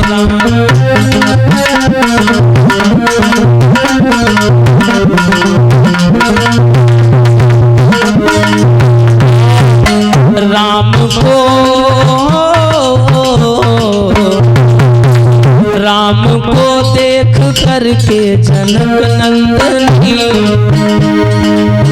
राम को देख करके जनक नंदनी, बाग में वो खड़ी रह गई, बाग में वो खड़ी।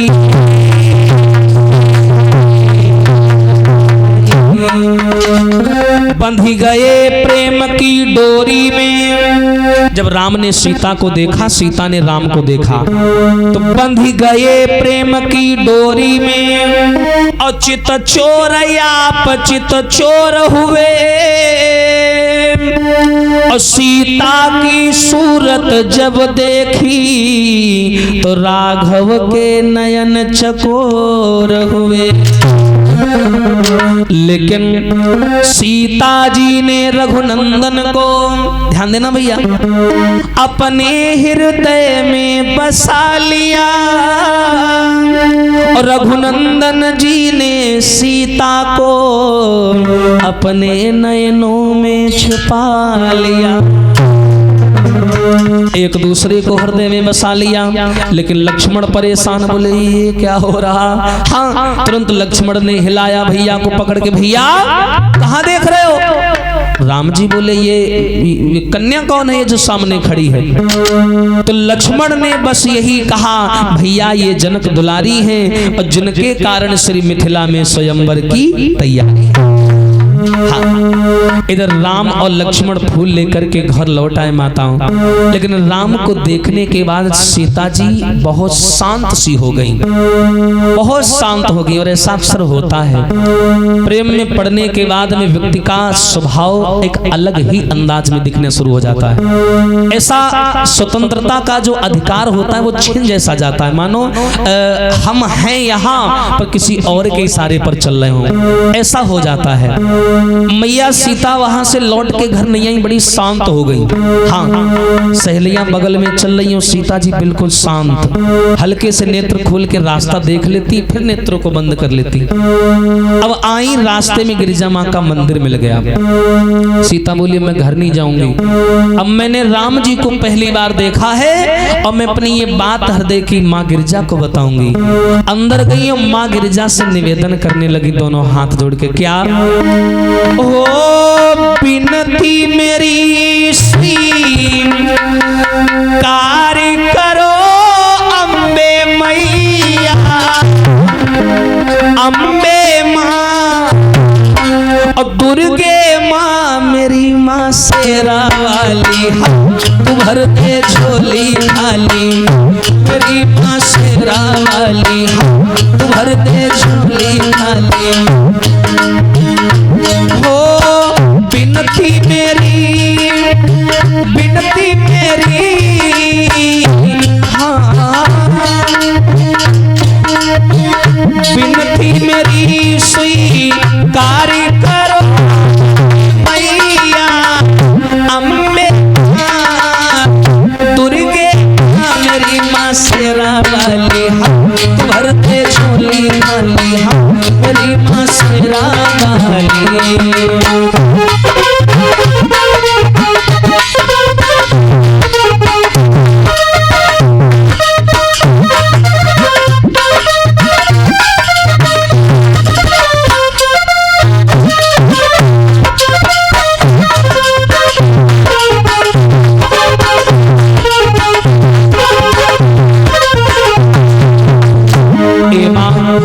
कैसे मैया सीता निवेदन करती हैं गिरिजा माँ से, माँ हो पूजन की नयक अनुरागा, पूजन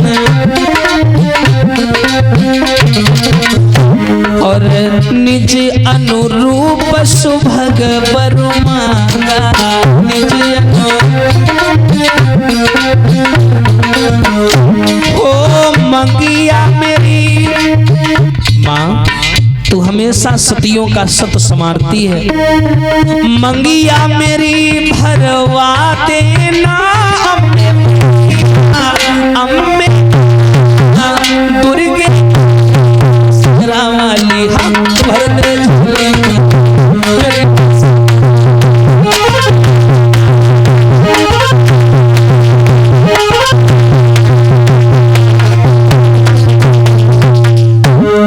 आज इस प्रकार मैया जानकी ने पूजन किया। पूजन कीन अधिक अनुरागा निज अनुरूप सुभग परमा। इतना आशीर्वाद लेने के बाद में मैया जानकी जो है ना आ गई। कहाँ आ गई? अपनी मैया सुनैना के पास में। बोलिए सच्चिदानंद भगवान की। अब आइए आप सभी को लेकर के चलते हैं स्वयंवर स्थल पर। ध्यान देना, बताते हैं जो मैया सीता के विवाह की तैयारियां चल रही हैं, जहां पे तिरहुत में, जनकपुरी में नहीं, जनकपुरी को सजा दिया गया लेकिन तैयारियां असलियत में तिरहुत में हो रही हैं। और मैं आपकी जानकारी के लिए बता दूं, मैया सीता के विवाह का जो पंडाल लगा था ना, पता है कितने लगा था? 18 योजन, 72 कोस में केवल भैया पंडाल लगा था, पंडाल। और पता है सीता जी के विवाह में केवल गांव से नहीं, नगर भूल जाओ, क्षेत्र भूल जाओ, शहर भूल जाओ, जिला भूल जाओ, देश भूल जाओ, प्रदेश भूल जाओ, राज्य भूल जाओ, द्वीप से राजागढ़ों का आगमन स्वयंवर में हुआ था। द्वीप, विचार करिए। आइए कुछ दान आया है, बोल देते हैं। और आप हैं रागिनी यादव तोंकलपुर से 51 रुपए, सत्येंद्र यादव तोंकलपुर से 51 रुपए, किशन यादव ताजपुर से हैं 101 रुपए, राम नरेश तोंकलपुर से हैं 51 रुपए, पप्पू यादव हरदोई से हैं 51 रुपए, मेनू यादव तोंकलपुर से हैं 51 रुपए, गोविंद मिश्रा जी तोंकलपुर से हैं 21 रुपए, संत राम यादव जी तोंकलपुर से हैं 101 रुपए, पूजा यादव जैतापुर से हैं 101 रुपए, बबली यादव रंटपुरा से हैं 101 रुपए, सुमन यादव अर्जुनपुर से हैं 51 रुपए, श्यामू यादव तोंकलपुर से हैं 21 रुपए, हरिशरण यादव तोंकलपुर से हैं 101 रुपए, राम बक्स बलेहरा से हैं 51 रुपए, वर्षा यादव तोंकलपुर से 21 रुपए, रामकुमार बलेहरा से 51 रुपए, सेठ पाल यादव जी तोंकलपुर से 51 रुपए, अखिलेश यादव जी तोंकलपुर से 21 रुपए, जितेंद्र यादव जी तोंकलपुर से 51 रुपए, आनंद यादव तोंकलपुर से 51 रुपए, छोटे लाल यादव तोंकलपुर से 101 रुपए, पल्लव यादव हरिहरपुर से 101 रुपए, अंशिका यादव ताजपुर से 51 रुपए, रिंकू बलेहरा से 101 रुपए, मदन पाल बलेहरा से 51 सादर सुमन भेंट हो रही है। बोलिए राघवेंद्र सरकार की। 72 कोस, 18 योजन में लगा है पंडाल। द्वीप द्वीप से राजागढ़ आए। कोई राजा उधर कसरत कर रहा है, कोई उधर भैया शरीर बना रहा है। सब आए थे शादी करने के लिए, धनुष तोड़ने के लिए। धनुष को फूलों से सजाया गया, बढ़िया पंडाल लगा है। राजा जनक आए और आकर के ऊंचे सिंहासन पर बैठ गए। उधर विभिन्न विभिन्न नारियों के द्वारा सीता जी को दुल्हन बनाया जा रहा है। दुल्हन बनने के बाद में मैया जानकी को रथ में बैठा करके तिरहुत लाया गया। और उसके बाद राम, लक्ष्मण, विश्वामित्र तीनों लोग तैयार होकर के आए और अपनी अपनी कुर्सी पर बैठ गए।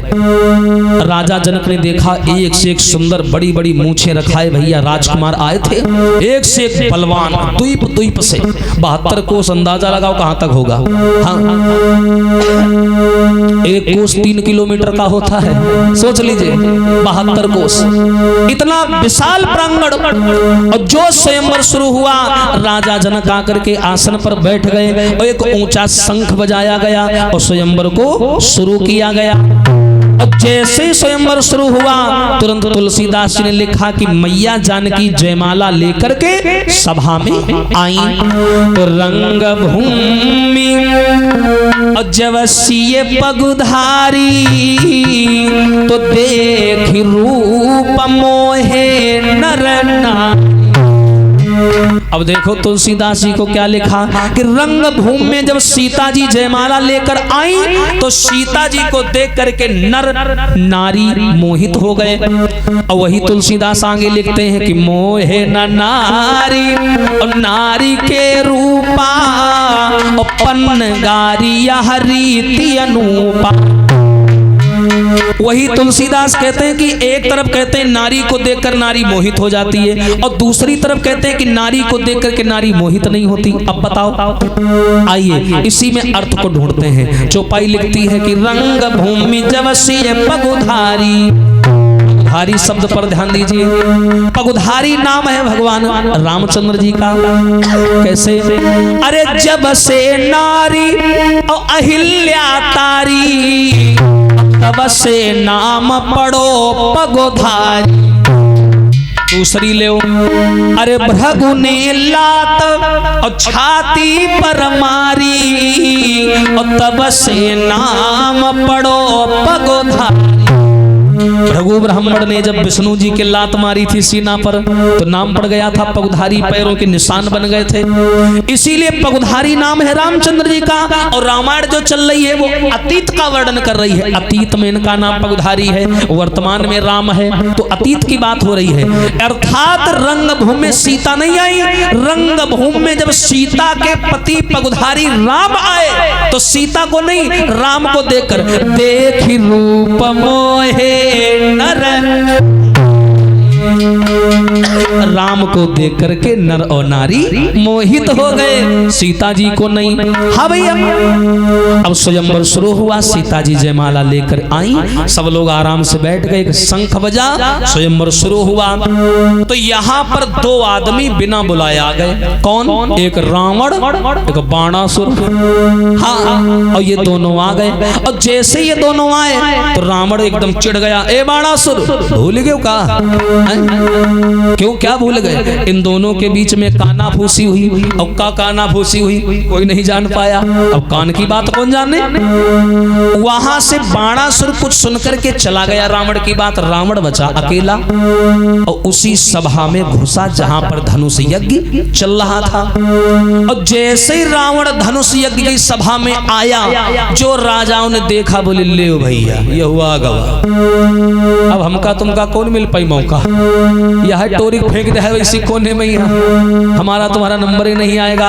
और रावण कोई साधारण हस्ती नहीं थी, इतना बात याद रखना।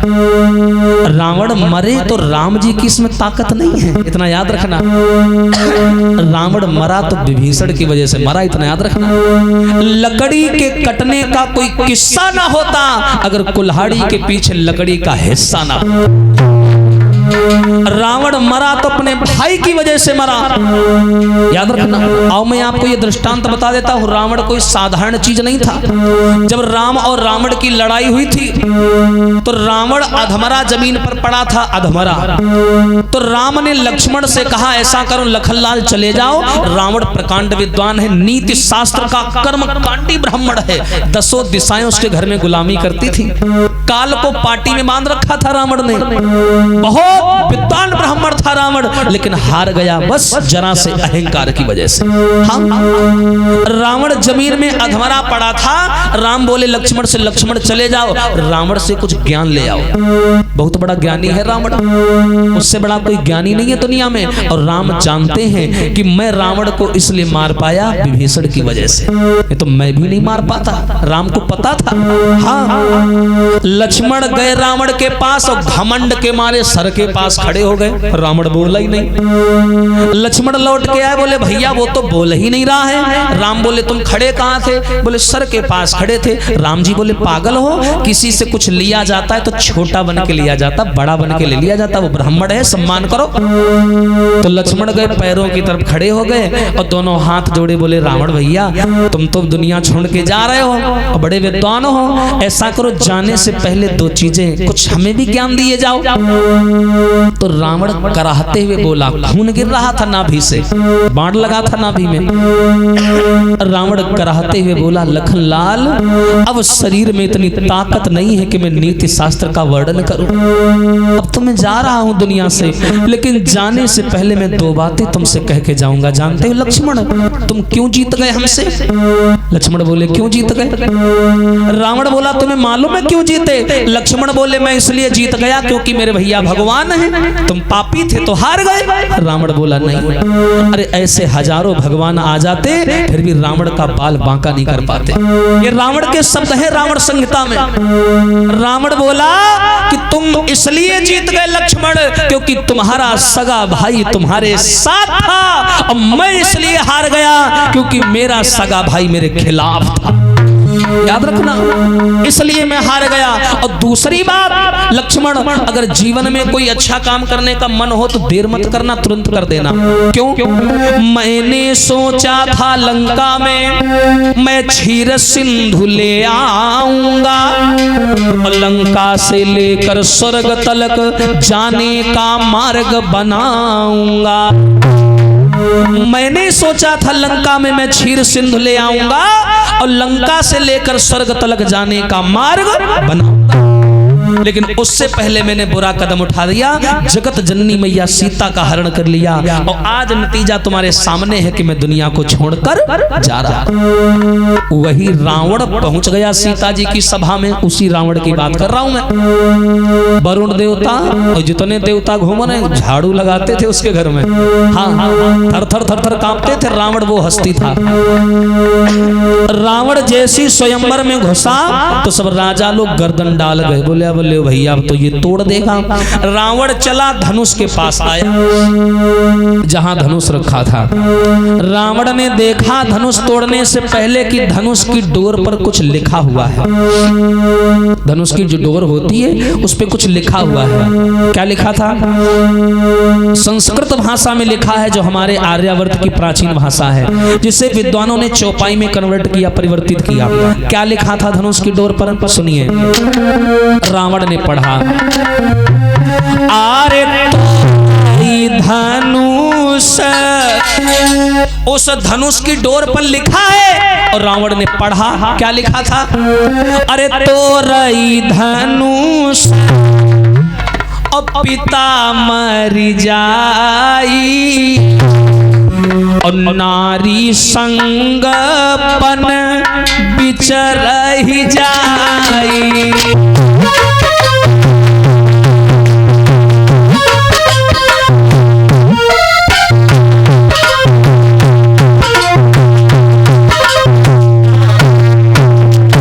याद रखना, रावण ने पढ़ा, वहां लिखा था तोरई धनुष पिता मर जाई, नारी संग बन बिचर जाई।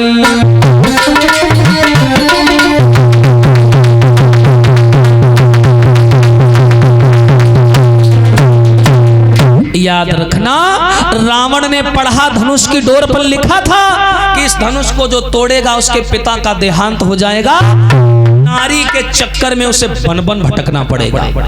रावण ने सोचा ऐसा कौन भागा बैठा है जिसका पिता मर जाएगा और नारी के चक्कर में भटकना पड़ेगा। मेरे साथ तो सवाल ही नहीं खड़ा होता, सारी दुनिया को जीते बैठा हूं मैं, फिर कौन है यहाँ। रावण ऐसे मुड़ा और पूरी सभा में नजर डाली। अचानक राम के ऊपर नजर पड़ी, और थे कितने बड़े, कितने बड़े हते राम जी। हाँ, और जैसे राम जी को देखा रावण ने इशारा किया, ए राम जी इधर आओ। राम जी गए, दोनों हाथ जोड़े, ब्राह्मण था, सम्मान किया। बताओ भैया। रावण बोला, जानते हो ये धनुष कौन तोड़ेगा? राम कहा, लग टूटे और चाहे परा रहा। हम ते का मतलब, हम तो बिना बुलाए मेहमान, खाए भी पे भी 4 रसगुल्ला जेब हम डारे, चुप पैसा रख ले। हम ते का मतलब है। और बोले नहीं, ये धनुष तुम तोड़ोगे। राम जी बोले, काहे फालतू भैया पानी में धरे हो, हम कहा तुमका लाग रहे धनुष के रे आधे भर तो हन नहीं, अरे पेटुआ भले शरीर हमार, हम कहा धनुष तोड़ ले। नहीं नहीं तुम ही तोड़ोगे। और इतना कह करके रावण चलने लगा, वहां से जाने लगा। और जब जाने लगा तो जितने राजा बैठे थे वो सब रावण का मजाक उड़ाने लगे। बोले वो देखो जा रहा भैया, हमें तो लगता है कि धनुष का वजन देखकर रावण डर के मारे भाग रहा है, और सीता इसके किस्मत में नहीं है, ये कायर है, डरपोक है, धनुष का वजन देख करके डर गया। जो भैया रावण ने ये ललकार सुनी वो फिर लौटिया हुआ, हाँ फिर वापस आ गया। और रावण अंदर सभा में आया और जनक के सामने ताल ठोक कहा कि सुनिए राजा जनक, तुम्हारी सभा में ये इस विश्वेश्वरवा पुत्र रावण का अपमान हुआ है, तो इसलिए आज मैं तुम सब लोगों को खुली चुनौती दे रहा हूँ। तुम लोग क्या बातें कर रहे थे भी कि मैं कायर हूँ, मैं डरपोक हूँ, मैंने धनुष नहीं उठा पाया और सीता मेरी किस्मत में नहीं है, ऐसा बोल रहे थे तुम लोग। अरे क्या हुआ, धनुष कोई तोड़े, सीता को कोई ले जाए, और इसी सीता को मैं एक दिन अपनी लंका न ले गया तो मेरा भी नाम रावण। याद रखना, इसी सीता को इतना बोल करके रावण वहां से चला आया, और जैसी लौटा रावण, जनक कहे लगा बढ़िया भात चला गवाया, खोपड़ी खाए रहा है तो हाँ, क्योंकि जनक जी खुद नहीं चाहते थे कि सीता जी की शादी उससे होए। सबसे ज्यादा खुशी तो सीता जी का भाई सहेली ने कही। हाँ, सहेली कहे लगे सीता वो चला गवा, बताओ ना चला गवा। हाँ, तुम परेशान ना, वो गया गया गया। अब सीता जी बड़ी खुश। हाँ, राजा जनक ने आदेश किया, अब डरो नहीं, सब लोग अपनी अपनी ताकत दिखाओ। चलो भाई, नंबर बाई नंबर जाते रहो और धनुष तोड़ते रहो, देखते भाई किससे टूटता है। एक राजा उठा, बढ़िया बाटी साटी दिखाने लगा, वहीं जा रहे हैं, तोरे तारी फेंक दी इसी। हाँ, और जैसे घमंड में आया और जो धनुष में हाथ लगाया, लगा 440 वोल्ट करंट। चुप आएगा बैठी के, बोले नहीं, चुप पे बैठ के एकदम बाल आल खोपड़ी सब सीधे। हाँ, बगल वाला कहला काहे भैया टोरी आयो, काहे भैया बड़े हौसलम के रहो, टोरी आयो। कहा नहीं, टोरी तो देते ना, तुम नाक पाँव छत रहा, तुम्हारे मारे छोड़ी आए ना, जाओ तुम टोरी आओ। दूसर वाला खाए, यार बहुत जोर झटका लाग, हम देखे रहे तेरे हैं। बोले हाँ लगा तो है, क्योंकि सीता जी से शादी करने के बाद कामुक अवस्था में जाते थे कि हम शादी करेंगे सुख भोगेंगे, इतनी इच्छा लेकर के जाते थे। कोई भी अच्छी पॉजिटिविटी यानी अच्छी सुविचार के साथ में कोई नहीं जाता था, सब गंदी सोच लेकर जाते थे। अब बारी बारी से राजा जाने लगे, लेकिन धनुष नहीं उठा। और जब धनुष नहीं उठा तो तुलसीदास का बोले भूप सहस 10 और एक ही 12 और लगे उठावन टरही नटा। वारे तुलसीदास का बोले, जब एक एक राजा धनुष नहीं उठा पाया, तब भूप माने राजा, सहस माने 1000, 10 माने 10। तुलसीदास बोले जब एक एक राजा धनुष नहीं उठा पाया तो 10,000 राजा धनुष उठाने दौड़ पड़े। हाँ, और धनुष फिर भी नहीं उठा। विचार करो, अगर तुलसीदास की बात सही होती कि 10,000 राजा तोड़ने दौड़े, तो 10,000 राजाओं के 20,000 तो हाथ ही हो गए। कितना बड़ा रहा यार धनुष। चलो छोड़ो, अगर धोखम टूट जाता है तो सीता जी कह के जयमाला डरती का सबके डाल देती, अरे डाल दे सबके, ऐसा तो था नहीं। आइए थोड़ा व्याकरण का प्रयोग करते हैं। तुलसीदास जी ने बताया भूप सहेस 10 कहीं 12। देखिए 10,000 राजा और 10,000 जो संख्या है ये बहुवचन की श्रेणी में आती है। अच्छा मान के चलो इधर एक आदमी खड़ा है और इधर 10,000 खड़े हैं, अगर इनको व्याकरण ग्रामर की संज्ञा देनी पड़े तो आप क्या दोगे? जो एक आदमी खड़ा वो एक वचन की श्रेणी में चला गया, और जहां 10,000 खड़े वो बहुवचन, बहु माने बहुत। अब अगर तुलसीदास 10,000 राजाओं का नाम लिखते लाइन से तो रामायण कितनी मोटी हो जाती। तो इसीलिए तुलसीदास ने एक एक नाम नहीं लिखा, सीधे बहुवचन का प्रयोग करके 10,000 राजाओं को जोड़ दिया उसी में। बल्कि सच्चाई है भूप सहेस 10 कहीं 12। बार माने होता है दिन, सोमवार, मंगलवार, बुधवार, बृहस्पतिवार, शुक्रवार, शनिवार, रविवार। वार माने होता है दिन, अर्थात बताया तुलसीदास ने कि 1 साल तक, 1 वर्ष तक ये कार्य चलता रहा और डेली बारी भूप सहस्रस 1 ही 12, बारी बारी से 1 ही 12, एक एक करके बारी बारी से 10,000 राजाओं ने धनुष उठाने का प्रयास किया। एकदम नहीं, एक एक करके एक ही बारी बारी से धनुष को उठाने का प्रयास किया, लेकिन 10,000 राजाओं को व्याकरण की संज्ञा देकर के बहुवचन का प्रयोग करके उनको एक ही चौपाई में निपटा दिया। और लगे उठावन टरही नटारा, फिर भी वो भैया धनुष नहीं उठा। जब धनुष नहीं उठा तब राजा जनक अंत में आखिरी में गद्दी से खड़े हो गए और राजा जनक रोने लगे, बोले बस अब रुक जाओ।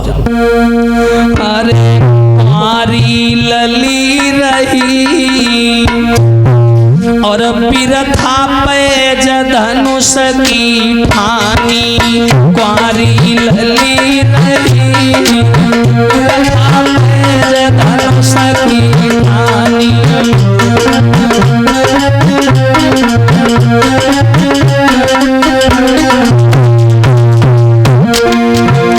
अरे काऊ क्षत्रिय पे धनुष न टूटो, क्षत्रिय पे अरे सब विधि भाग लली को फूटो, विभाग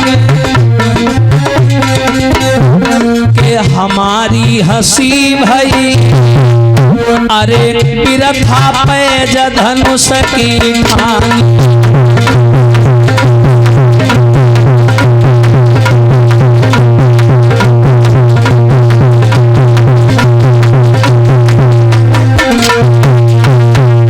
याद रखना समाज के लोगों, राजा जनक अपने आसन से खड़े हो गए, फूट फूट करके रोने लगे। अरे दरबार के लोगों, चले जाओ तुम लोग मेरी सभा से चले जाओ। तजहु आस निज निज गृह जाऊ और लिखा ना विधि पैदे, चले जाओ। अरे तुम लोगों ने अपनी माँ का दूध लजा दिया, तुम लोगों ने। कोई आदमी धनुष नहीं तोड़ पाया।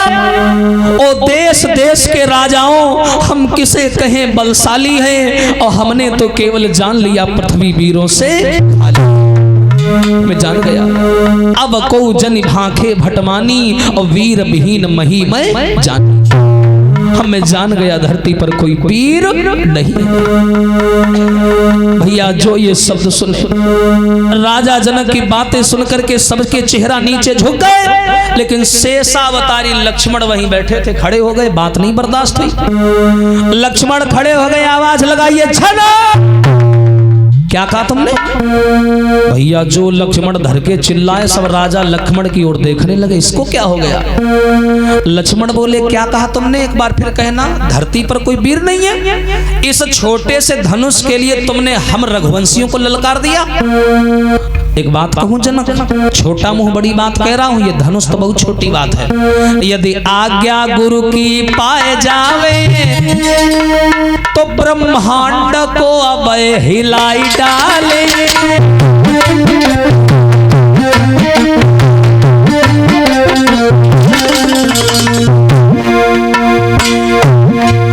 यदि आज्ञा गुरु की पाई जावे, ब्रह्मांड को अब हिलाई डाले। कहो सूरज चांद को निगली जाए और यम को खाक मिलाई डाले।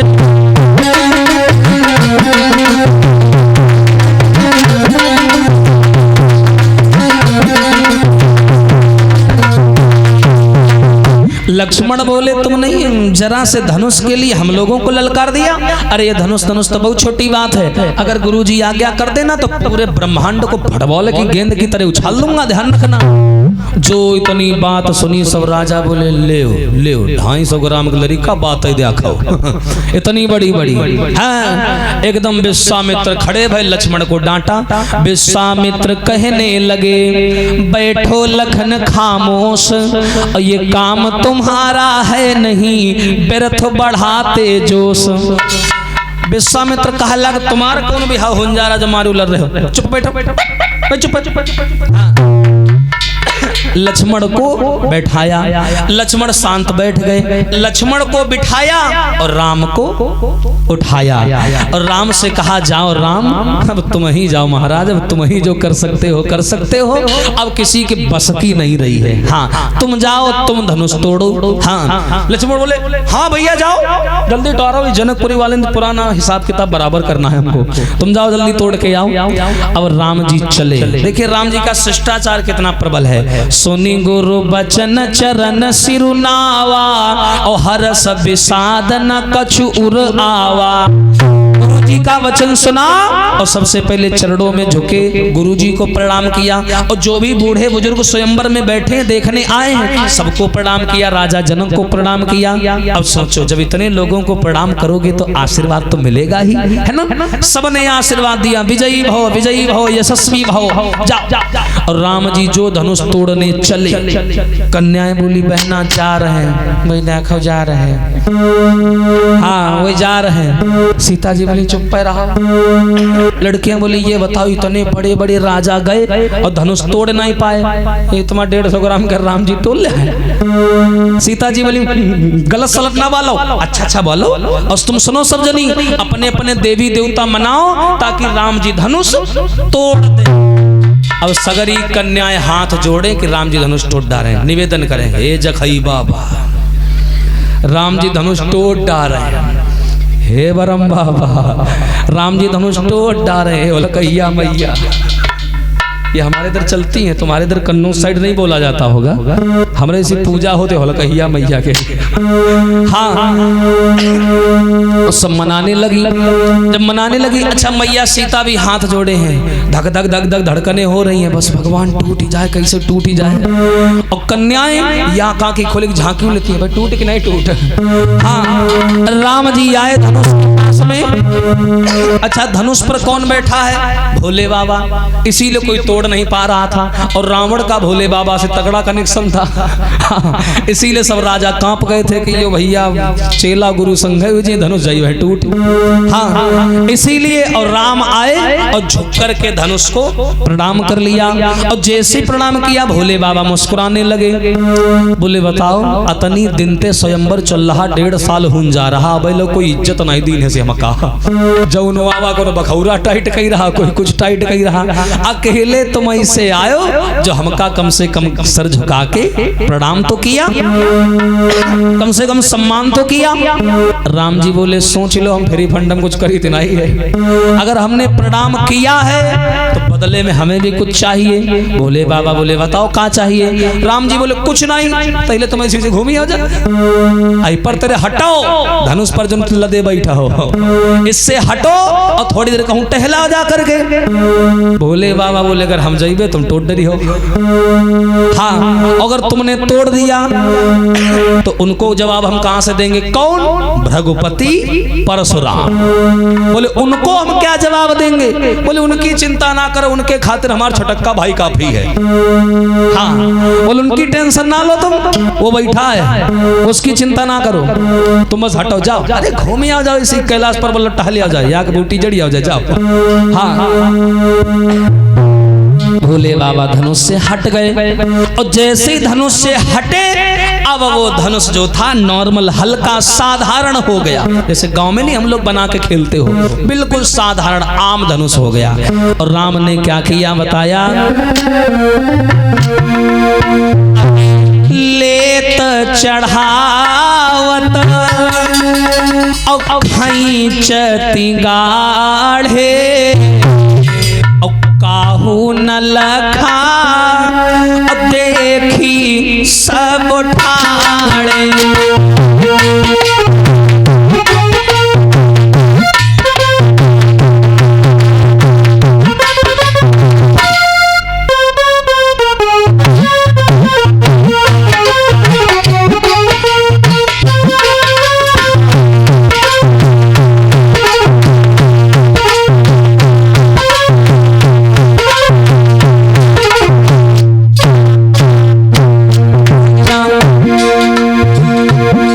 जिस समय उठाया धनवा को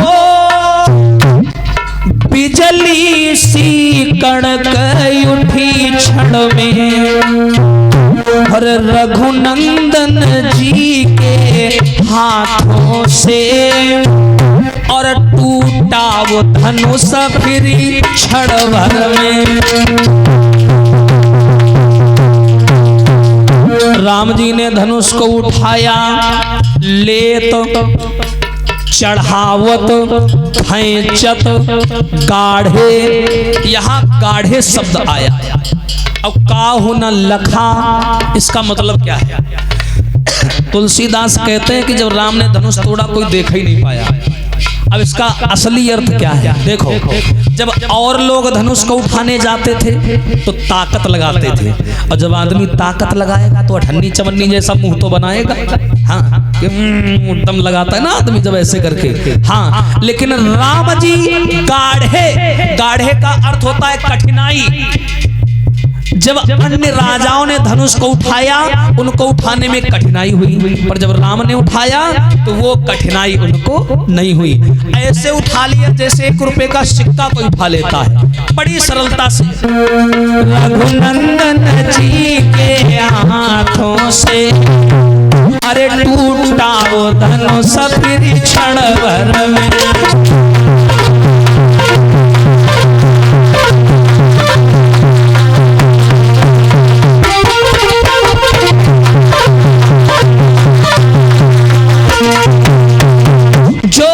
जी ने धनुष तोड़ा और तोड़ करके 2 खंडों में जमीन पर। बोलिए सियावर रामचंद्र की। कम से कम जयकारा तो बोल दे है। इतने कंजूस हैं आप लोग। धनुष टूटा है, उठाओ एक बार हाथ लगाओ, कर रहे जयकारा। हाँ, लागे कुछ भवा है बाहर वाले गांव में। हाँ, उठाओ सभी लोग हाथ ऊपर की ओर, जयकारा बहुत जरूरी है। हाँ, राम ने धनुष तोड़ा है। बोल सच्चिदानंद भगवान की। चुप रहो। इधर जैसे ही राम ने धनुष तोड़ा तो बालाएं जो है सीता जी की सहेलियां, वो बोली हैं जानकी से, भैया अरे बहन अब समाधि टोरो, धनुष टूट गया, चलो जयमाला डालो चल के। अब सीता जी जयमाला लेकर के राम के सामने आई। अच्छा, सीता जी और राम जी थोड़ा बड़े हैं उम्र में और लंबाई में। सीता जी बेचारी छोटी, राम जी लंबे। अब सीता जी ले जयमाला ऐसे ऐसे कर। हाँ, राम जी के गर्दन तक नहीं पहुंच पा रही थी, तो लड़कियां कहने लगी राम से, क्या अरे झुकी जाइयो तनिक रघुबीर, सिया मेरी छोटी है, झुकी जाइयो।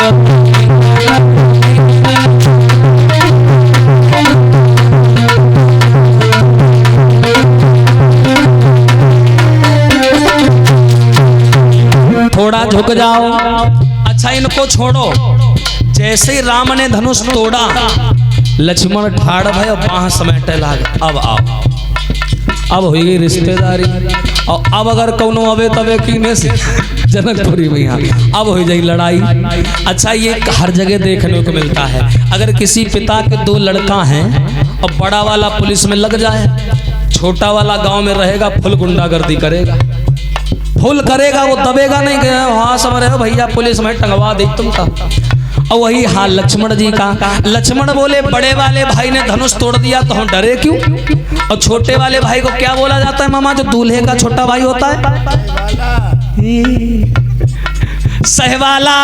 और इसको हमारे पिताजी भी थोड़ा क्लियर करके बताते हैं, सहवाला नहीं सही वाला। दूल्हा तो नकली समझो, असली तो आनंद उसी का होता, सही वाला, सही वाला। हाँ, अरे तुमने नाथ अहिल्या तारी, तुमने और अरे तुम हो बड़े बलबीर, सिया मेरी छोटी है जो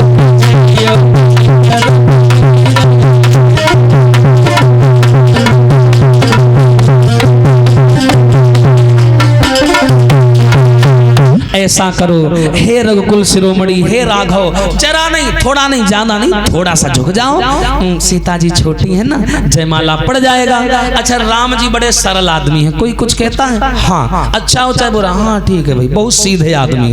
तो राम जी झुकने लगे। लक्ष्मण हुए ठाड़ रहा है। लक्ष्मण दौड़ के आए, राम जी के सीने में हाथ रखा, का कही रहे हो, सीधे ठाड़ रहा, सीधे खड़े, सीधे। राम बोले वो तुम्हारी भाभी छोटी है ना इसलिए झुक रहा हूँ, छोटी झुक रहा हूँ। जरा दिमाग लगाओ, शादी का पहला दिन है, अगर पहले दिन भाभी के सामने झुक गए तो जिंदगी भर समझ जाओ का बन के रहा परी। हाँ तो झुकना नहीं, हाँ बिल्कुल झुकना नहीं। और जो इतना कहा राम जी और सीधे हो गए बिल्कुल ही। हाँ बोले हाँ ये बात तो हम भूल ही गए थे, और राम जी सीधे हो गए। अब कन्याएं और परेशान, कन्याएं कहने लगी मुझे का चटक्का वाला बहुत खून पे है। हाँ पहले यही का समारोह चले। कन्याएं आई लखन के पास में, बोली क्यों तुमने राम जी को भड़का दिया। अब बताओ वो सीधे खड़े हो गए, जयमाला कैसे पड़ेगी, मुहूर्त निकला जा रहा है। लक्ष्मण बोले ये बताओ हम लोग रघुकुल शिरोमणि हैं, रघुकुल रीति सदा चली आई, प्राण जाए पर वचन ना जाई है। आज तक हम लोग नारी के आगे ऐसे समाज में झुके नहीं है, और आज राम जी झुक जाएंगे तो कितनी बदनामी होगी है, इसलिए हम लोग झुक नहीं रहे हैं। देखो एक दूसरा तरीका है जयमाला डलवाने का, कौन सा? देखो आज भैया ने धनुष तोड़ा, हमने भैया के पैर भी नहीं छुए, अभी हम जाएंगे और जाके राम जी के पैरों में गिर जाएंगे, और जैसे ही राम जी हमको उठाने के लिए झुके तुम तुरंत जयमाला डलवा देना। समझ गई? कन्याएं बोले देख देख देख बातें देखो पहले। हाँ लखन लाल गए और जाकर के राम जी के पैरों में लेट गए, बड़ी देर तक नहीं उठे। राम जी ने देखा कि आज मैंने धनुष तोड़ा और छोटे वाले भाई को गले भी नहीं लगाया, और जैसे ही राम लक्ष्मण को उठाने को झुके, बिटिया वो तके रहा है बिल्कुल गुम्मा ले तुम झुको, और जैसे ही राम जी झुके कन्याएं बोली जल्दी दो, हाँ जल्दी डालो, और जो राम जी झुके तुरंत भैया जानकी जी ने जयमाला डाल दिया। सभी लोग बोलिए सियावर रामचंद्र की।